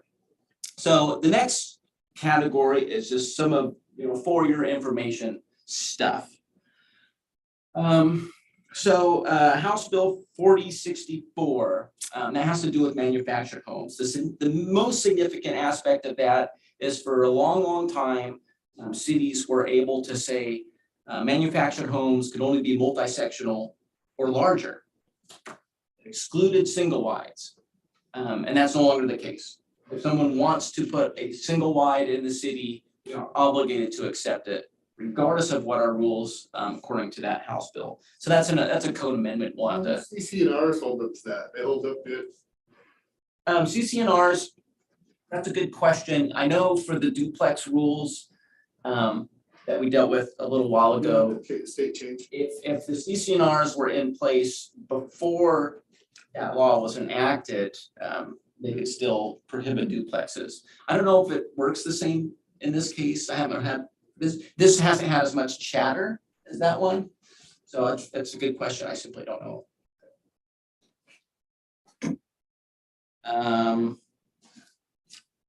So then the Castle Road enforcement, it was such a minor issue. I hate to have to talk about it, but I took enough time that it did warrant it. They still need to move a building off of a public easement. We gave them to the end of the year to do that, so hopefully that does get resolved. Now, the sanitary sewer fee. So we finally kind of have it figured out how we're gonna handle this.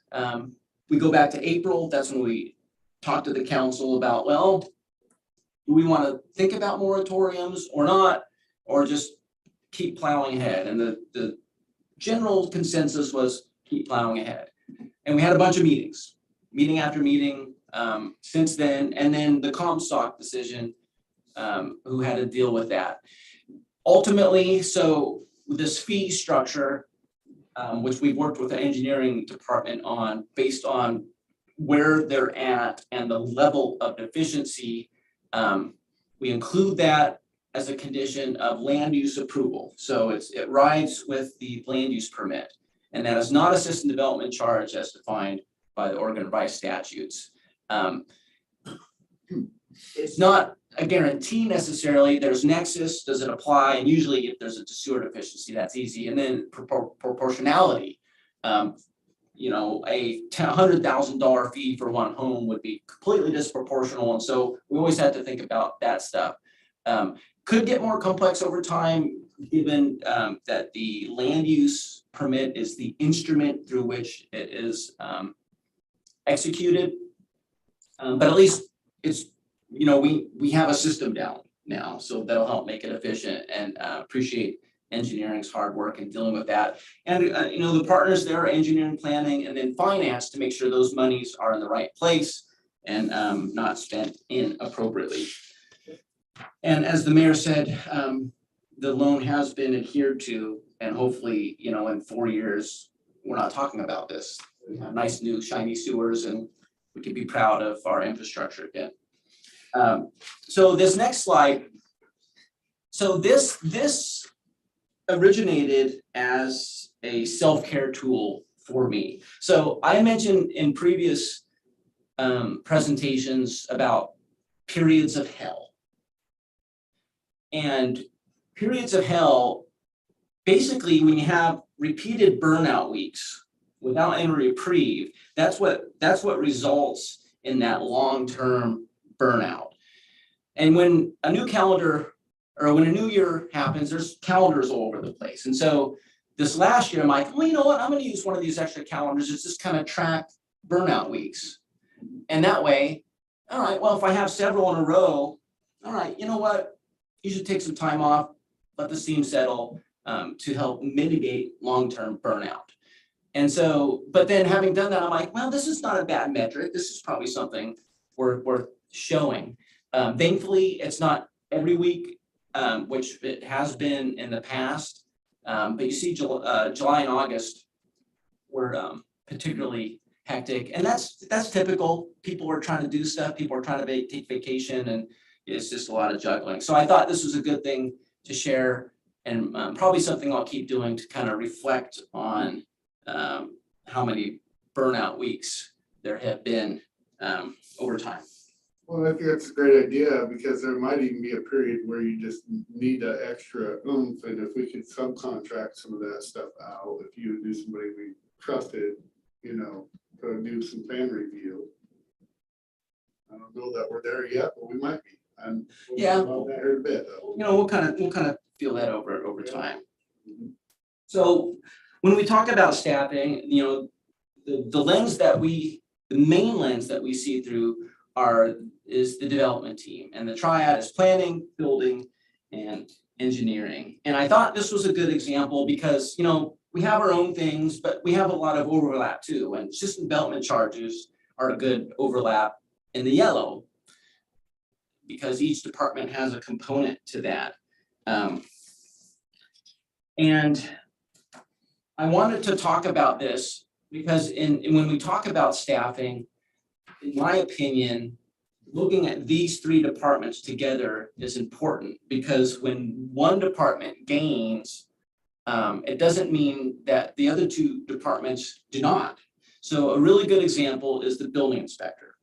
So the building inspector helps Jenny and I with the inspections. It helps with efficiencies in that regard. it helps keep the building official in the office, so when we have a question, we can get it answered and help people more efficiently. So it's not just a planning staff member, you know, that would help with capacity. And in kind of my own observations of things with the infrastructure, with the mercury concentration issues that the state is mandating, I believe that the top priority right now is another staff member in the engineering department. Sharon is gonna have a lot of stuff going on, especially with this mercury TMDL, that's the mercury concentration in water, which is a whole new program. And then dealing with advancing the utility master plans and things like that. I think that has to be the priority position when we look at the trifecta here. Well, I appreciate hearing that from our city planner who looks at the city as a whole and what's best interest for the city as a whole. too. So Yeah, I appreciate that. We have to think comprehensively for staffing. Yes. It's critical. And there was someone who was here who was moved on that I do not believe did that.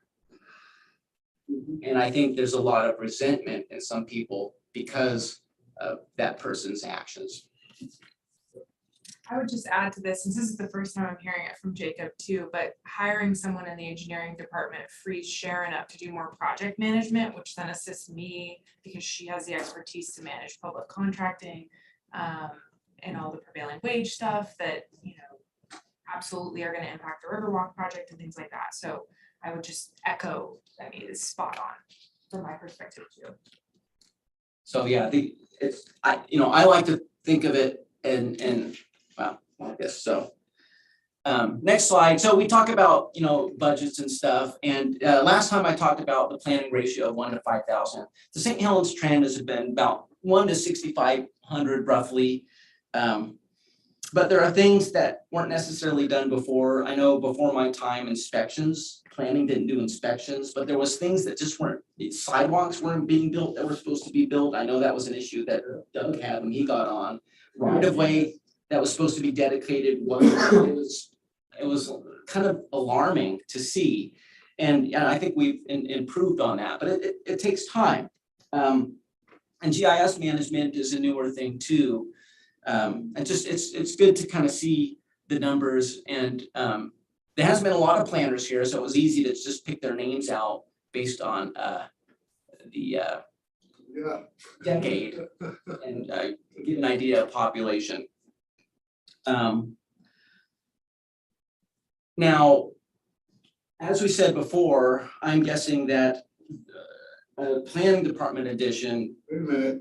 I just want to make sure you don't get too burned out, because I'm looking at a 10-year pattern up there, and I know you just celebrated 10, so don't be getting too burned out. 15. Make sure you pick vacation. I got 15. Okay. Well, He's that's already right. burned out. Yes, That's what I'm yes. saying. Well, the long-term burnout's gone. Yes. You know, you have burnout weeks, but Isn't that that's ironic? just I the don't way know, it you're tracking it, so that's concerning. Isn't that ironic that it's 10 years though? First, that's realization. is. Well, I didn't pick the exact dates that people started, because population, usually the numbers by a decade. Yes. So it was just to get the right population number, so. Okay. Yeah, I didn't start in 2020.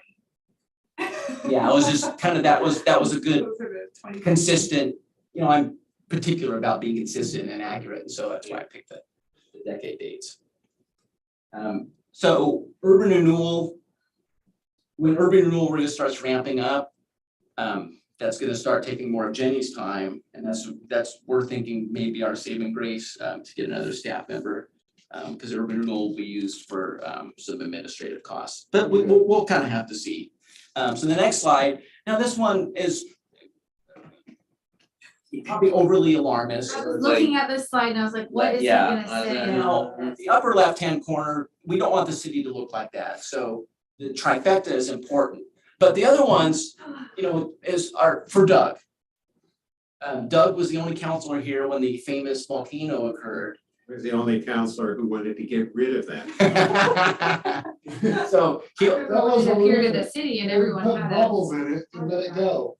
There was one counselor who wanted to paint trees on it, so it would be more acceptable to the community. I'm going, what? Interesting. But this Was, this is a good example of projects overextending staff. So Chad Olson, the city administrator, I remember the hearing very well, and I talked to him about it. So normal meeting, public comment, there's this grant, why are you getting this grant? You know, all pissed off. Chad was the grant guy, right? So his pride was affected. And so, well, I'm gonna get the grant. And then he's like, well, I'm too busy for this. So he gives it to someone else. And I remember him saying, well, this person must have time because they're chatting with the finance director, Marilyn Peterson at the time. So if they have time to chat during the day, they have time to do this project.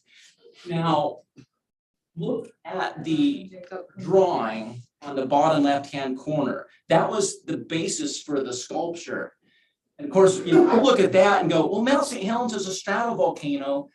It doesn't have those kind of angles. But it's just an example of a project that went awry because of an imbalance. And we want quality stuff for St. It was the Helens. same, it was Taste. the exact same. It was under the auspices of a grant that we piggybacked on to get a waterfront, a waterfront development plan as well.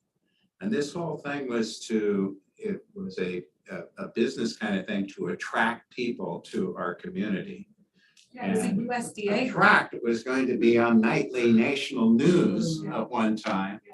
And it was, I mean, it was insane, but it piggybacked on what we're doing right now because Skip Baker took the part of that and initiated what we brought to him and what the council was thinking as a waterfront development plan, a master plan. And then so what he did, he took that and did a master implementation. And this was part of it because there needed to be an icon. And so this was the icon. It was well talked about. He got the icon. It was We got business signs, we got a business loop, and then we got an overlay on the veneer property. It is one of those efforts that helped result to this, but it was one that we want to avoid making new volcanoes. Because we want to be proud of our I'm outcome. gonna steal that for my campaign. There you go. So that was for Doug, because you were here And and I appreciate that. you know you won't be here again, so. I still have a pen, I should wear it. And one of the things like, get rid of the volcano or whatever it was. And Someone made pins. there was people who were making pins about the volcano. Little Buster signs across it. It was something. It was huge. It was, yeah, it was something. That's something I'll never forget, that's for sure. The garden club bailed us out.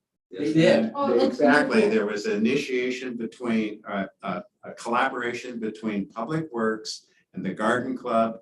And now we have at that intersection, we have what the garden club and Public Works did as a joint venture.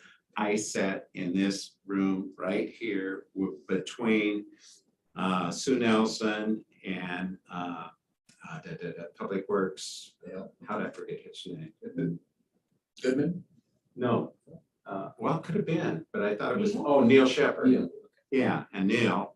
And then the Coyotes over on this side. And we were hammering out dates because I wanted this thing done at a certain time.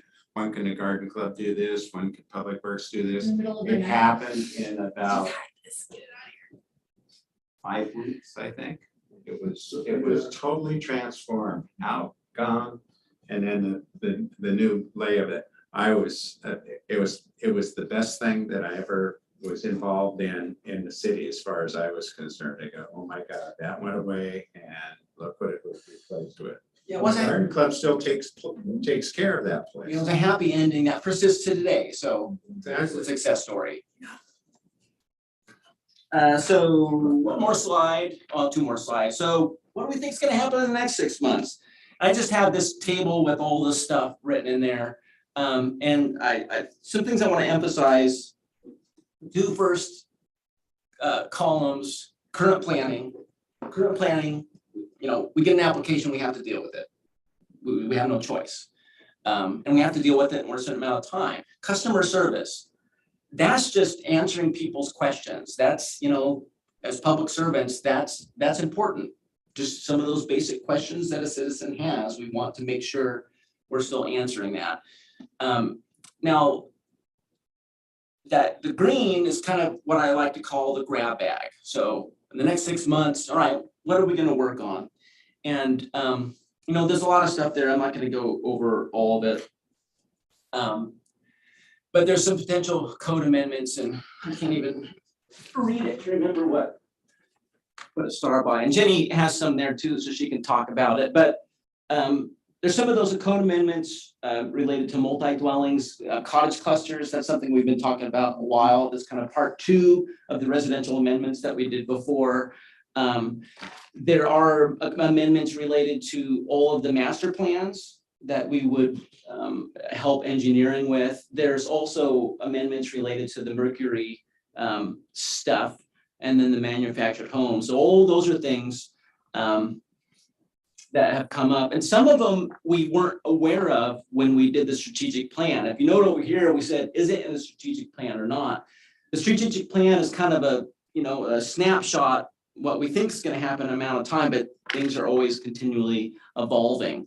You know, a wild card, one of the wild cards is that psilocybin matter. If the voters, We'll find out. yeah, so if they vote it down, that's gonna have to raise in priority. Do you want to talk about what you start? Sure, I'll start at what you just mentioned, your wild card. The other arrow is pointing to the city-owned properties. You know, we don't know when Millard Road stuff's gonna start happening and when planning department's gonna need to support that. The waterfront development site, you know, private development stuff still needs to be worked out, and obviously planning is gonna have to be highly involved in that. The orange stars are for the Riverwalk project. Obviously, my work doesn't stop when the design of the Riverwalk ends, then it goes into construction, and there's still gonna be a lot of capacity spent managing that project. And then the other star for me is the streets and utilities project on the site.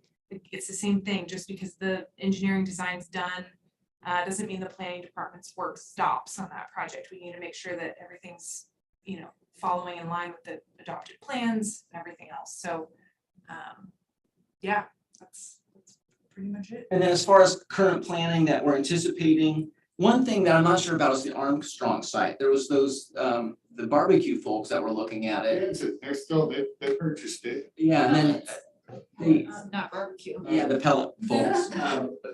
And there was some discussions about them putting in a truck hopper and stuff, and that it's been radio silence for a while, so I'm not sure what's going on. But there's the John Gum School, the county project, public safety facility, that's a significant one. Elk Ridge, maybe they're dealing with some DEQ cleanup there. Maybe we'll see some of that. A couple other subdivisions that we may see that have been in discussion. Dan Hatfield with LeGrand Townhomes has some projects that he might be doing. He is looking at the property on Columbia Boulevard and 6th Street. That's when we talked with him about a mixed use development instead of the subdivision that he did there. We were talking about the side by sides, and because he didn't think he could meet certain specs, and he was misled by what he heard, so we brought him in and talked about it. So he's looking at that, the PGE substation we talked about before, so plenty of stuff to look at as we grow and prosper. But you know, the good news, we have a lot of water. We have a robust police force compared to other communities. And so the infrastructure is here to be great. We just gotta keep chugging along. Good, grinding. Thank you guys. No better Thank you very place. much. Yes. Before we take break, though, I'm gonna go ahead and have Jacob go ahead and do this code why we got it, and then we'll go to break. I think it shouldn't be too lengthy of a discussion, right? No, this stuff is quick. So fees. We periodically increase fees. We're doing it again. You can see the years that we've done it. We did it last year with the inflation, and sometimes it's 2 years, sometimes it's one year. And with inflation, we thought, well, we better catch up. So basically, we're increasing our fees by 8%. There's a couple of exceptions. One is our permit for an accessory structure. Those are for like sheds and things. And for a long time, we required permits for buildings that were 120 square feet or above. And so we were getting a lot of them, and it felt wrong to have a fee for just a small shed. And so the fee was pretty reasonable. I believe it's still reasonable, but now that we've increased the threshold to 200 square feet, we're not seeing as many. And so it makes sure to recalibrate the fee appropriately. So that's one that's increasing more than 8%. So that's $33, or is that, no, that's a letter signature fee being. Yeah, that's it's 57 now, going to 153. That's not bad. And then pre-application fee. So pre-application is the application that we have before we start receiving stuff. I've tried to maintain that, well, it's a service to give people information, and I've held on to that for as long as I could, but those days I think they're probably gone. And most jurisdictions do have a fee. So we are establishing a pre-application fee, but it would act as a deposit towards their application fee. So there is, it's not just necessarily lost unless it's more than 6 months from when they submit the new one. So that's a new fee. It's zero right now. And then the letter signature fee, that's if someone needs a land use compatibility statement or a letter drafted. It's super cheap now. It's $15. And so we just felt, I take staff time and run the printer, Yeah. get it to them, get it to the right person to get it to them. I think that's minimal. Yeah, so we're, going up to 33. So the intent is that this is going to be effective November 1st, assuming the council approves the resolution tonight. Jacob, on these fees, if you had just a secretary to handle this, or does it require a trained personnel? You gotta fill out a form for a fee. Can that has to be done by you or Jenny, or could that be done by a secretary? Well, I mean, Christina Sullivan helps us process the I'm application. just talking just for you, you're a new person, think new person. Do you have enough fees to pay for that salary and everything that comes with it? Oh, I see. No. Okay, that was the question. Yeah, we suck from the black hole of the general fund. Because one of the things that's becoming obvious, you only have 60 days an hour, and you're running out of time. You're running at 132. It's like you do need personnel. I'm not gonna disagree, yeah. I mean, and you not having personnel is hurting the city. The difference is being ahead of the curve or not. When we look at that project list, some of these things, that list are things that some of them we've been talking about for some time, and I just like to track it. And you'd be able to start chopping off those, but just like anybody, the more people you have, the more you can get done. Right. So that's. But it's getting to the point that if you don't get a lot more done, the growth curve is gonna slow down. Because unless they go through you, a lot of things can't happen. Well, they can happen unlawfully. Dr. Berkey, did you have something you wanted to? I did not. I heard, okay, I just can hear you. All right, thank you, Jacob. And so little fee increase, and these are significant aggregate ones that we just discussed, right? Yep, Okay. so that's on for tonight as a resolution.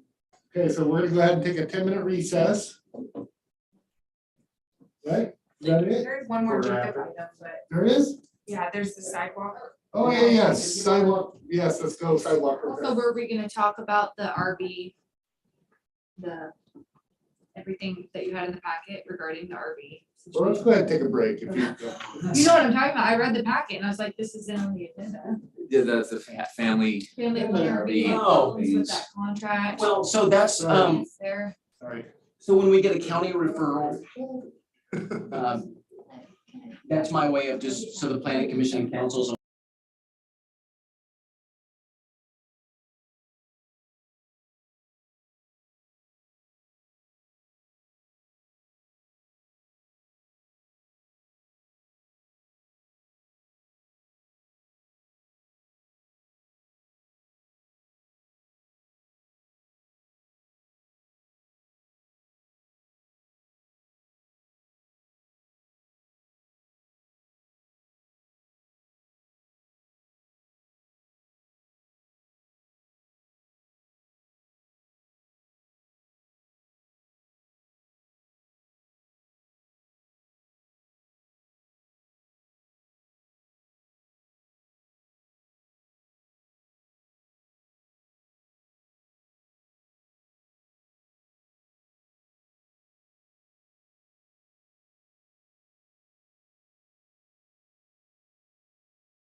Okay, welcome back. We'll go on to our next item, which is a review of proposed changes to sidewalk construction repair code. Jacob. Yeah, they, Okay, so now we are going to go on to our next item, which is review proposed changes to sidewalk construction and repair code. Jacob. thank you, Mayor. So these are very simple changes. And the catalyst of this was a meeting that several staff people had with CIS back in January. And CIS, there's a white paper that's attached to the memorandum that talks about sidewalk liability. And at that time, it was just risk management best practices. And they talked about some recommendations for that. And it has to do with the adjacent property owner's duty to repair and clear sidewalks and liability. And so that's the white paper if you want to really get into it. But the amendments are pretty simple. It's not a whole lot of amendments. And we've showed them to CIS and their comment was that the edits are worth the investment. So it's based on that meeting. And this is one of those things where, you know, back in January, I'm thinking, well, I do a lot of code amendments. I could probably do this efficiently compared to some other staff people. And so it was just, you know, it's one of those things I keep on my bucket list. And then, you know, once there's kind of that opportunity to finish it, we do it. And in this case, it was recently. Question on street trees. I got a call from a staff member at Cornerstone about the furthest tree towards us on Columbia Boulevard there has protruded the sidewalk. They want to repair it, but they want to get rid of the tree.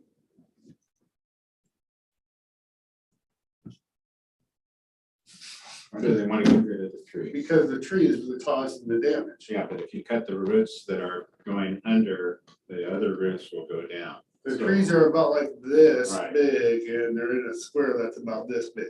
Right.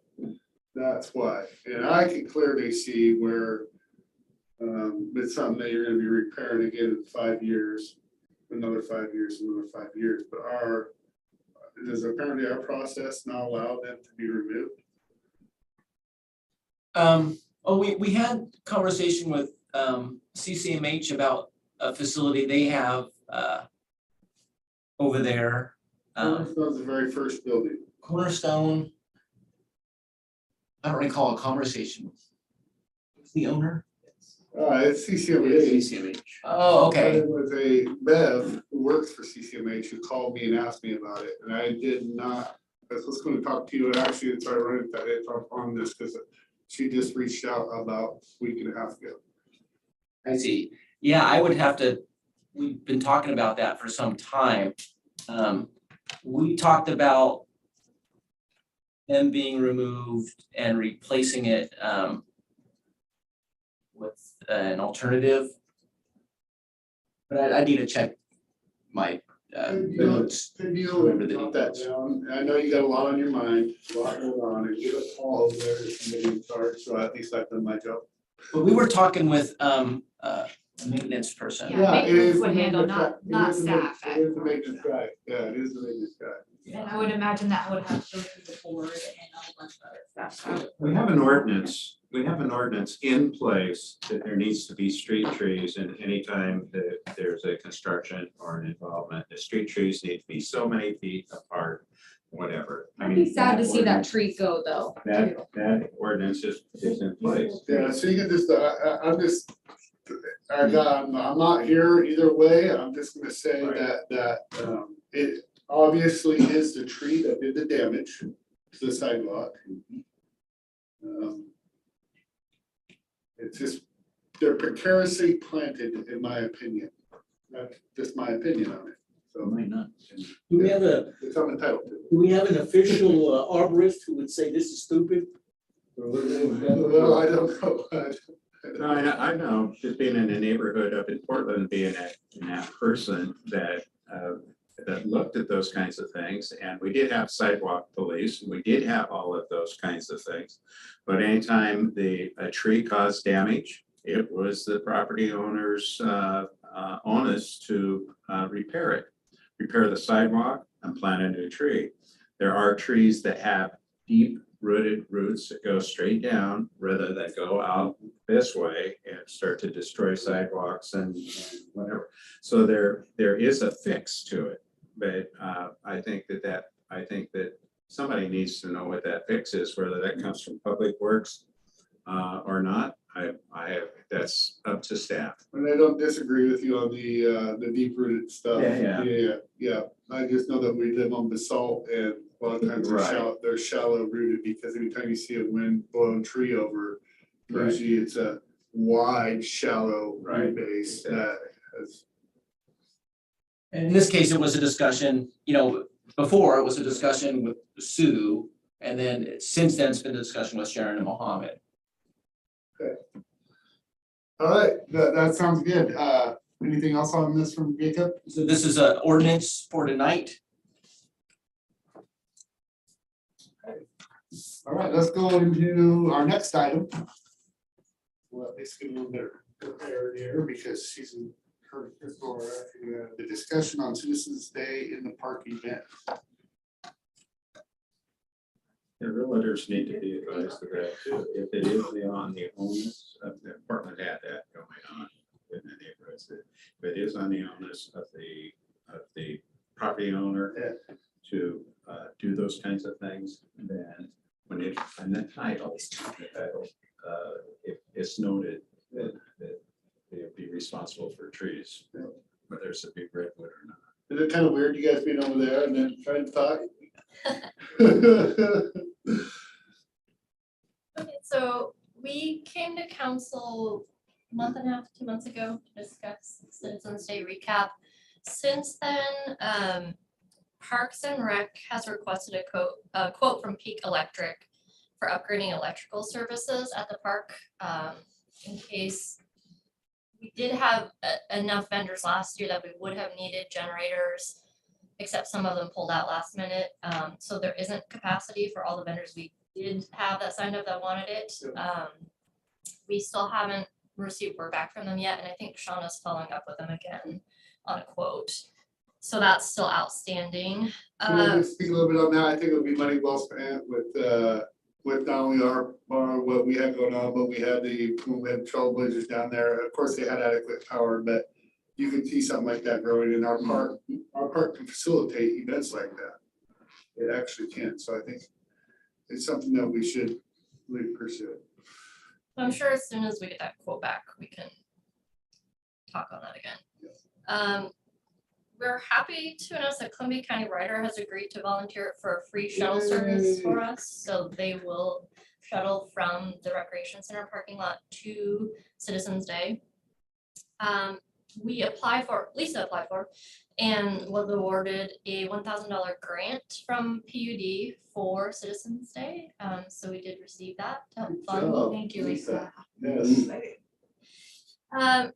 I reached out to several of our staff, and we will have a actual city hall booth there next year, mainly to highlight our waterfront redevelopment project. So we had Rachel, Jenny, and Alex agree to help at that booth next year so that we can have poster boards and information about the status of the project. And then Suzanne at the library has agreed to also be there with the library booth. The one thing that we need help with, particularly from council, is we did reach out to staff and heard back from several of them. Public Works is on board with assisting, the day of with setup and during the event, but we need more volunteers for the event. We didn't get a lot of volunteer signups from staff. So our ask of council is that if you work for an organization, are in community groups, know friends who are in community groups, if you can reach out to them early now. And I think this would be, I had some ideas on this because I knew you guys were talking about this. We actually have our application for nonprofits coming up here the first of the year. Well, I don't think it's a huge You guys stretch to money if you ask. volunteer for Yeah, I don't something think today. it's a huge stretch to ask. I really don't. For them to volunteer in a community event, not only for their, set up their own booth. Or maybe not, if they don't, you know, if it's too much work, but to just help facilitate and have a badge and represent. It's a win-win for everybody. I think idea. That would be a great idea to do that. Can we even just ask for volunteers? Yes, yes, we should. We need community involvement. A volunteering way is an easy way of kind of helping. But the sooner the better. No, start now. Yes. Start now. But we're asking for a council's assistance specifically with that. So if you know, I know of two or nonprofits. involved in groups, You're in with Kiwanis, right? Yes. Yes, and. Let's see if it. because a lot of them set their schedule very far in advance for committee. Cub Scouts helping? Remember, Out last year, and I think they were on the list to help, but they dropped off. Yeah, something came up. A lot of our scout groups, Oh, things busy. come up and then, Yeah. you know, or they don't get the Summer number. camp time during the summer. Yeah, that was, I think, Boy Scouts. that's remember what we it have, was. this is a wham, bam, bam, so it may not be the Kiwanis, may not be the one, because it's Kiwanis Day Mm, Parade, yeah. and it's us, and then it's 4th of July. And that's part of the difficulty that we discussed last time with it being this date, but also being difficult to pick any other date to host it on.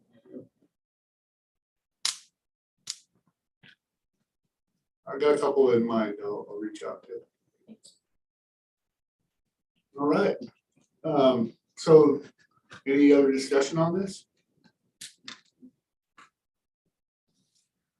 We had a good turnout of vendors and people showing off. And I think to enlarge it would be much better. But it was, I think people enjoyed being there, quote, showing off when you were a vendor or whatever. And that was successful. Thank you to Kerped for the $1,000 donation, and thank you to CC Ryder for offering to transport people from the rec parking over. That's great.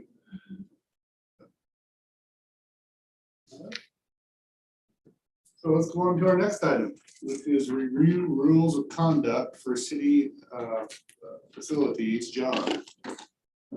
All right, tonight on your agenda is resolution 1970. It's a resolution confirming the rules of conduct for city facilities. And we had started this just, you know, it's precipitated off an incident at City Hall where we had somebody that wouldn't leave and challenge us in lots of ways that were really uncomfortable and perhaps dangerous. And kind of came to the awareness that we didn't have rules of conduct to pass people from City Hall that were clear and objective. And so we looked at the library for their set of rules, what they have, and then looked at City Hall, and that reached to all the other public facilities and the public interacts with, and came up with sets that are appropriate to City Hall and to the rec center and to the community center, confirming the library's set of rules, and incorporated them all into this tonight's resolution. There's things that just don't overlap, like the things with children that don't necessarily apply at City Hall where they would at the library and rec centers obviously more oriented than City Hall is. Does it have any influence on parks and or marine facilities as well? The dock facilities actually have their own rules of conduct. I know that. Are they far different from this? A little bit, but not really. Philosophy wise, no. Technical. No wise, disruptive behavior, what do we call that? Well, mostly disturbing the peace. Disorderly conduct. Or disorderly Yeah. conduct kind of things. Yeah. Yeah. But that plays into the larger, this is one of many responses to that incident where we've kind of taken in, how my report was going to be, the incident was one of my reports, the things we've been doing since then, as far as working on the panic alarms, testing those, make sure they work. There's both virtual ones on people's computers, and there's also physical ones around that were not working. They need some software updates, and really the intent is to memorialize all of the things we're doing into the safety committee So it's institutionalized, this culture of safety, and that we have things we check regularly as part of the process. We're doing this and other things at the same time. Good. And, regular testing, we installed a security door-ish, and the barrier, put up some signs. So, a lot of people are doing some good work with this, Ethan Sterling, our safety coordinator, and Mike Roy have been really, and others have been really instrumental. But we had a debrief meeting with the two officers that were here that responded, and had a room full of people, and all of the city hall staff here talking about it for an hour and a half or so. And a lot of good feedback. There's just a lot of communication that wasn't happening and that needed to happen. And they didn't know that the police were actually still outside in an unmarked car, with it around and things of that nature. But, so all in all, good positive things, moving in the right direction. Councilor Topaz just raised the issue of cameras and security. I mean, this building doesn't have an alarm system or cameras. Thank you. That would be a next step. So we're taking that most immediate ones first. John, one of the things we'll say by tradition as compared to by law, a lot of times when you have females in the building only, by courtesy, you always have one male as protector. Do we end up having somebody in the front room with no backup? You were the backup at one time, but a lot of times there's one person in the front office and you're gone. I think having, what you're saying is more, they look at it more as like a two person staff, not necessarily the gender of the person. That's correct. That's correct. The physical ability of the Right. person, but making sure that someone's not left in the building alone. That's correct. Is that something that Regardless we of- follow currently in City Hall? Lisa's saying no. I mean, ideally, that would be the case, but Okay. there's times when it's only one person covering and other people are in Yeah. meetings and Right. things of that nature. So maybe that's something we could look at, is having some type of, policy if that is something that staff would, like to see happen. It's about their comfort and their safety, and John, I know you're here late too, so your own Yeah, comfort and and safety. there's, we also talked about the outside of the building, the alleyway not having sufficient lighting and things of that nature. So there's some other safety protocols in play that are running out parking lot. Well, just like this little child, it's a weird thing that happened that caused the problem. And it was a weird thing in the front office that happened. Not a standard logical thing that you would expect. I do have one question about this too. Doug brought up a really good point, is does the parks have a conduct policy like this that the police can enforce? Because there has been complaints at parks of people loitering and making families feel uncomfortable when they come to the parks, and a lot of times the police can't really do anything. So is that something we have in place to make It is in enforceable? place. It is. Yes, but it could be augmented. I mean. Are they as well spoken as some of these rules of like staring at people and following people and things like that? Not that, I don't think it's that detailed. That's where the discomfort is happening in It's a little the different at the parks. dog park. and it is- Right, I'm talking about in particular, Campbell Yeah. has had issues with that, as we talked about, like the playground being way over there and it, Yeah. It might be draws good a if crowd. staff looks at that and Yeah. has some consistency across the board of areas that are outside of public property and parks. Good point. You triggered that thought in my head when you said that, because that has been something that I've been curious about due to people complaining about feeling unsafe in some of the parks and during certain times of the day and things like that, so. Yeah, the lens with this resolution is about facilities, which are. Right. But the public spaces are. It opens it up Right. a little bit more to look at. John, do you feel pretty good about the consistency of the rules, the codes like that across the board on all public property and within buildings?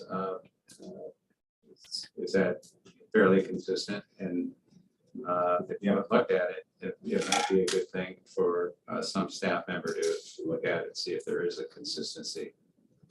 That people understand what's going on in one park is pretty much the same as going on in another park or in possibly a public space as well. Yeah, the lens, again, with this was facilities and ensuring the safety of our workforce and the public visiting these facilities. And frankly, I didn't give much thought about the public spaces around it. Oh, I know. I know we have rules for each of the. Maybe that's something we could have the Parks Commission look at. That's what I was Exactly. thinking, is maybe that would be something the Parks Commission would Look enjoy at as looking well. in deeper to really see what's going on in the park. Like all should be welcome at parks, you know? You know, but let's play the quote, the park facility, but we also are getting this homeless problem to look at. Do we have special protection in the parks? Because that may be a magnet for them. Well, we have to look at, More to come on that. all the rules, federal rules and stuff. Because So that's part of what Jacob's, House Bill 3115, we're all about. one of the things, it says staring at people. Some mental people, that's a sign of trouble's about ready to blow up. And some it's not, it's just. Yeah, exactly. Yeah, so. Yeah. All right, but overall, we agree that this is good for the facilities and moving forward, so we got that in place. Yeah. And it's got on. End all be all for all things, no. But at least there's There's something that we can something to document. give our Yeah. officers to do their job. Yeah. So. Okay, so let's go on to your report, Judge. That was part of it. Yeah, that was part of it, that's great, makes it that much shorter. This is what we get for having one meeting a month, I suppose. Longer sessions here with great reports today, but a lot of good information. League of Oregon City Conference, and I expect I just report on this as well, but you know, it was a great conference. I really enjoyed my role as being on the League of Oregon City Board and presenting at the conference and hosting sessions, and then all the networking and engagement with elected people and Councilor Chilton and Mayor Scholl. It was What priorities passed in terms of emphasis on the legislature, or was the League of Oregon Cities going to promote to the legislature? I'm sure that got voted on. Yeah, that didn't happen at the conference, but it had been previously voted on at the top. Right. Five things, homelessness is one of the tops. I don't have them all. Oh, yeah, okay. Pull them up, but related to homelessness, the Mayor's Association has formed a task force on homelessness, and they've 25 mayors, and they've lead the legislature into a resources to address statewide homelessness. And there's a couple pieces to it. One of them is a $40 per capita allocation to cities. So for St. Helens, that means $582,000. Over $500,000. Over $500,000 to address homelessness. And there's some uses, and also this memo that just came out yesterday. It's I'll just the two tranches first. There's one that's a direct allocation, and the other one's for the capital allocation, which there's another, they haven't figured it out quite yet, but it's anywhere from 125 million to 175 million of capital allocation that can go to cities. Kind of, I don't know if it'll be under the direct same allocation, but it's more resources to do that or to address homelessness and abatement, environmental mitigation, supporting affordable housing. It's pretty broad actually, and So my approach on this though is a deeper understanding, and that's what was my conversation with some people in this conversation was to identify first and foremost, and then go into a deeper, and Councilor Chilton built me out, kind of talking about transitional housing, where they actually have the ability to get drug and alcohol treatment or mental health services Amen. that they need. That's Yeah. my big thing. So, but I think it's vitally important, and we have done a pretty good job of knowing who our homeless are in our area and working with them. With great transitional housing yes, program too, yeah, which yeah. I plan on speaking, I was gonna talk about that in my report, but I've already reached out to Kat, and I'm like, let's talk, we Yeah. need to talk, we need that. So, Mhm. One of the problems we have. there's money unfortunately, coming, is what we're saying. is that the state has some very liberal policies. One is on insurance. And people who can't get insurance in other states who are in this problem area can come to here and get I insurance. will agree with you on that. And so let's say we have enough housing to take care of the people who live here. Okay, we put the 10 guys in office, great. But then 50 come in because the state rules and are now here. So that's what my concern was, and I spoke very bluntly. I just said, you know, we want to be known as the state that has legalized drugs, and every city has homeless available. You can't anywhere in the entire state. We want to be known for a state that harbors drug use, and you don't have to have a place to live. And that was kind of the me being me and getting right down to brass tacks. You know, we don't want to be known as that state, so let's sit down and actually think about this further, rather than just the state continuing to pass these and some, feels like for us smaller cities that they're just shoving it down our throat, is what it feels like. So one of the issues that I have, especially deals with mental health, which I think is the huge problem of homelessness. There's so many, you would talk to anyone who is homeless, and you would kind of feel that there might be some mental health issues with a high percentage of those individuals. Well, knowing that it's really interesting to me that those individuals will not, they push back from getting into any kind of facility. They'd rather be on the street. They'd rather be out on their own. There's so much pushback from that. And and the reason for that is that they want to self-medicate. They want to self-medicate with alcohol and any other kind of street drug. And they can't do that in a facility. It's not allowed to self-medicate. So that's why, I think that's why there is pushback. And I don't know, you know, that's my awareness. And I have a severe mental illness, mentally ill person on my property that I'm facilitating. And I see that from that individual as well. So it's to me, it's so obvious what those problems are. And I don't know how to get around it other than, as you well know, I've been in your facility quite a bit, trying to deal with that issue along with the victim who's mentally impaired.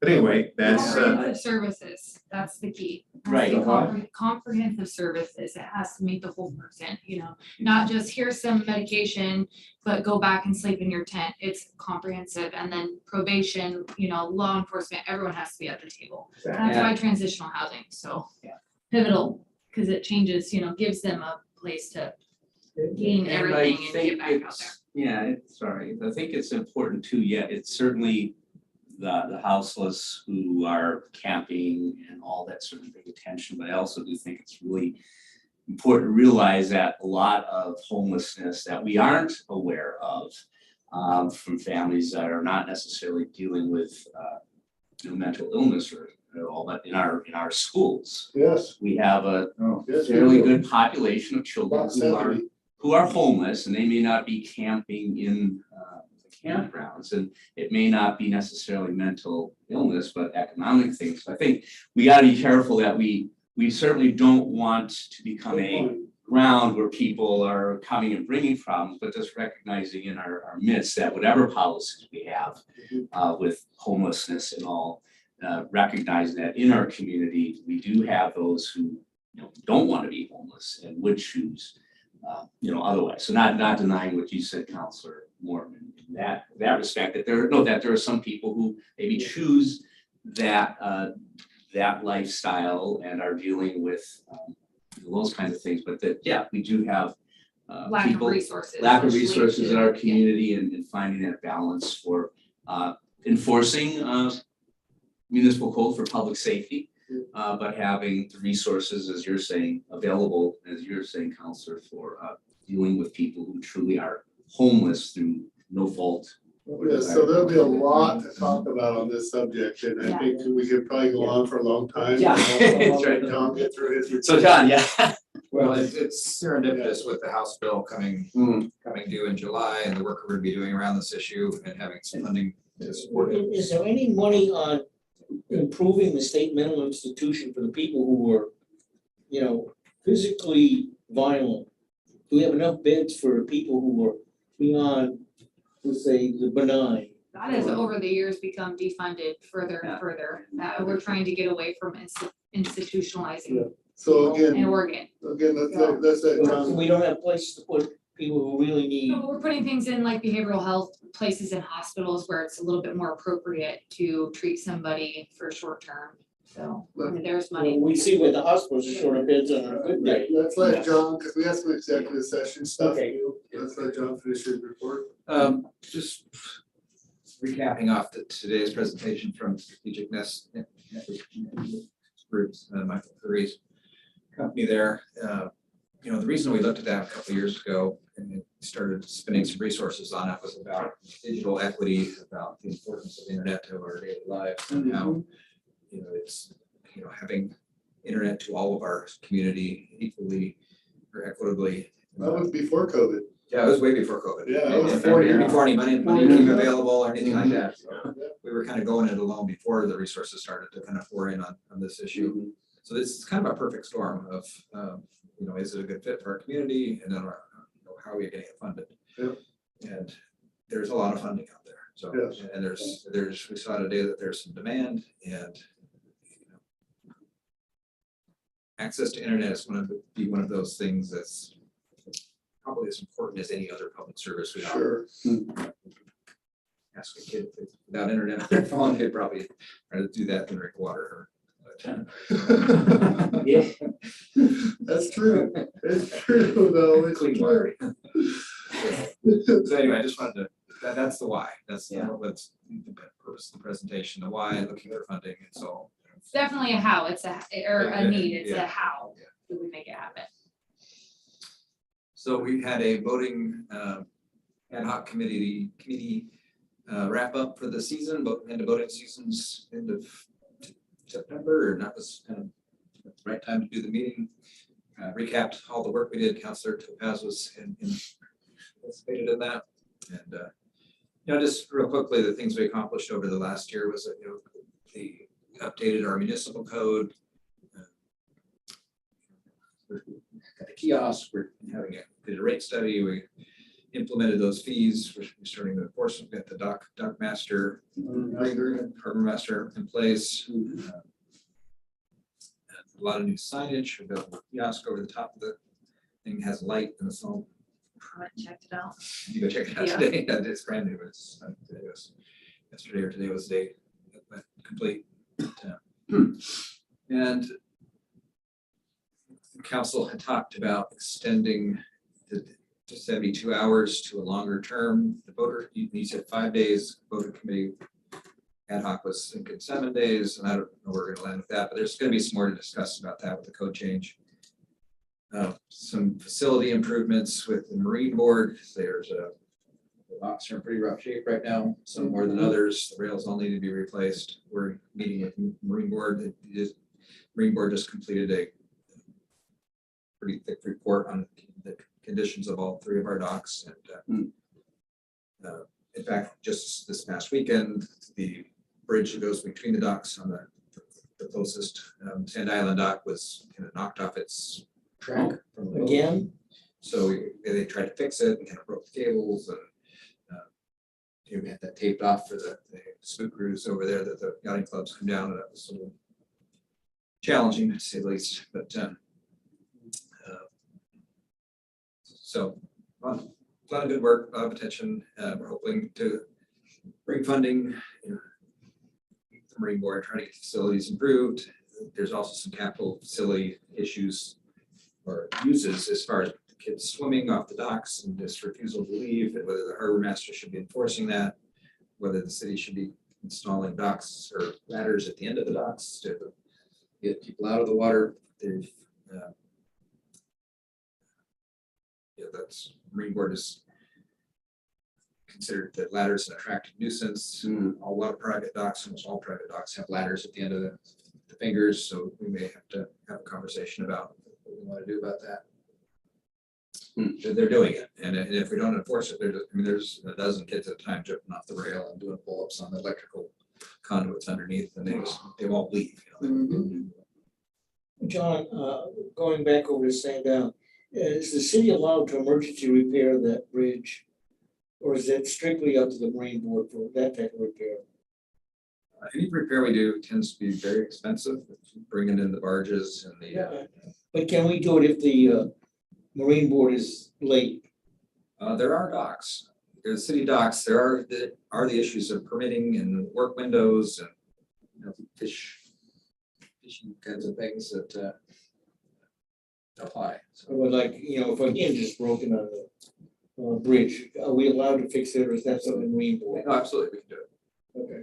Through bolts and, yeah. But it's better to do it when we get some resources Yeah. Agreed. from the boating community.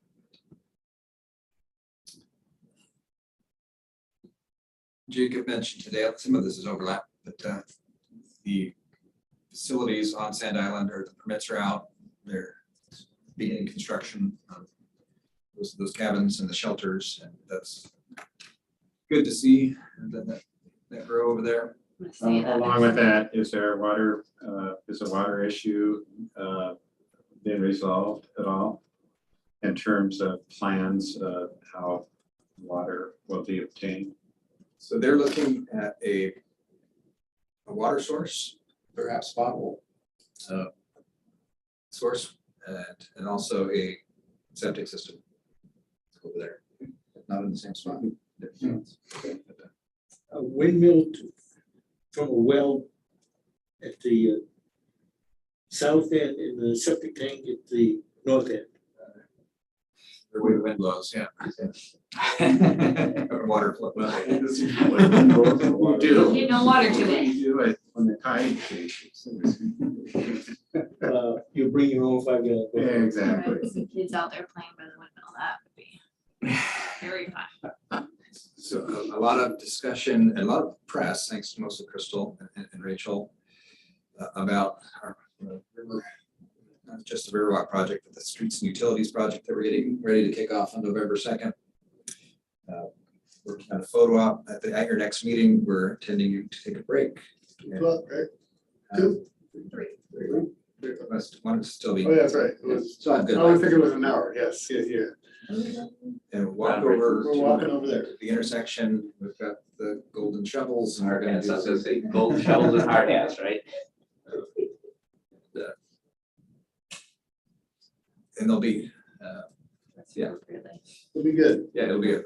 Yeah, so, you know, along with that effort, there'll also be on the 24th of October, prior to that, there'll be two meetings, two neighborhood, one's a business information meeting and the other is a neighborhood information meeting. And we'll see those, it's 1 o'clock for the businesses, 5 o'clock for the neighborhood meeting.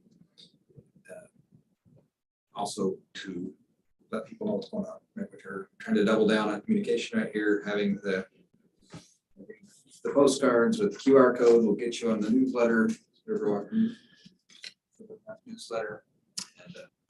And, We need to notify you who's coming. Questions rather than comments from the public. For the October 24th meeting, yes, because we hadn't planned on council being at those. They're just informational meetings What if we're for, not gonna talk? What if we're just gonna watch? well, I think we probably need to know if more than if 3 or more of you are. Well, gonna we be just- there. Promise, I won't say a word the whole time. No, I'm just kidding. Just announce it. Potential. Okay, we'll work on it. None of the effort. Thank you. I just, yeah, I wanna come and at least listen and observe and see what people are saying and. I live all so far across town, I can't be here. so the we talked earlier about DEQ and our sewer priority projects. Yes, and it is true that DEQ has given us preliminary, approval on the loan funding, but there's another component to that where we're still working with Business Oregon on it's called a one-stop meeting where we get a loan, but there's also other programs that if we qualify, and part of qualifying means that your rates equal the state average for sewer, which is $50.92. And if your rates will get to the state average, then you are eligible for community development block grant, you're eligible for principal forgiveness, and a whole lot of things that'll reduce the amount of the loan that we'll need to order. What is that rate? Where are we? Yeah, where are we then? Have we just? We're on track for that. Not for the next 3 years. Otherwise, this evening, we could change our rates of the sewer. And that's a conversation, yeah. Mhm. That's part of the conversation. You're in the 40s. So you're not too far. Close enough, or do we need a resolution? No, it's not, nothing urgent. It's all part of it. Yeah. So it can always go back down. So some of the principal forgiveness, if we do a water quality project, they'll write off $500,000 for each one of those projects. So that's $1 million. I mean, it's really worth the time and energy to focus on this. And want to add that to that because it's part of the conversation. Public Works and Sharon and Mohammed and everybody's just But we have a pathway now. That's giving it a solid. lot of That's attention, a solid. lot of priority. Yes, so Back to media attention on the Riverwalk projects. I think Coin picked it up as a big full page story. Yeah. There's a really nice article on it. It's on the front cover of the Chronicle today. Yeah, a lot of attention. It's a hour to shine here. So shiny sewers, shiny waterfront, shiny sewers. John presented it well at the League of Oregon Cities too, showed the video for everyone to Our see. video was a really big hit. The 3-minute video. We didn't torture him with the 12-minute. Torture. I think they were pretty entertained. That was my perspective of the room, so. Yeah, that's good. Moving forward on the finance director, and I just can't thank John Ellis enough for coming out of retirement to support. Supports that he does need to do that. He is, and just so much appreciated. And Yes. staff, he's been working with all the staff and individual department heads and departments together with their budgets to understand their budget and where the money is coming from. Really trying to paint a picture of health and, where each department is, where the general fund is, where the utilities are, and then chart that forward into a financial model that will help us out and make us feel better about the decisions we make. Mhm. The tree sale at the Salmonberry property is underway. We're getting lots of I was gonna ask about that. tickets. The trees are coming out of there. Well, John, on our tree business, do we have an official program for fire suppression by cleaning the place out? yes, Yeah, it's actually managed by Gerard. Mason Bruce, Jared. Yes. As compared to, Yeah, what, yeah, so we do have it, does that help us on the insurance, or is that even Timber part of is something you don't insure. it? Okay, It's too expensive. but we do have a program, so we're not gonna get caught. Could we use that at times as advertising how forward-looking the city is, that even on our forest, we look for fire prevention by the cleanup? So we are doing that, and it's pretty much cost neutral what they do. They come through thin, and we never make money on it. The timber's for sale, but then with all the other work. Yeah, but I'm using it as a PR. Hey, look, the city of St. Helens got some forest land, and we do this so we keep. Oh, yeah, you can definitely say that. Yeah, and then the whole thing catches on fire. Yeah, are we immune from it? No, I mean, it would. no. That's, That would be uh, terrible PR, I'm saying, cause it's not 100%. political ploy, It's not gonna take off like a national forest. Like, oh, about that, guys, somebody came and put it on fire. What else you got, John? Yeah. After Lisa, Okay. we're gonna want a bite to eat and stuff. No, that's good. We have executive session, right? Yes, And yes. that should be fairly quick. Right.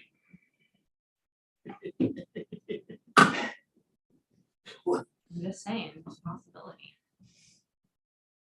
That it? Yeah. Well, like, as previously announced, we'll be going under ORS. Are we doing labor negotiations too? Is that part of it? Okay, we're going under 192.660(2)E, labor negotiations, E, real property transaction, and H, consulting with legal counsel. With that, we are adjourned. Give you a minute. Lisa, and then the recording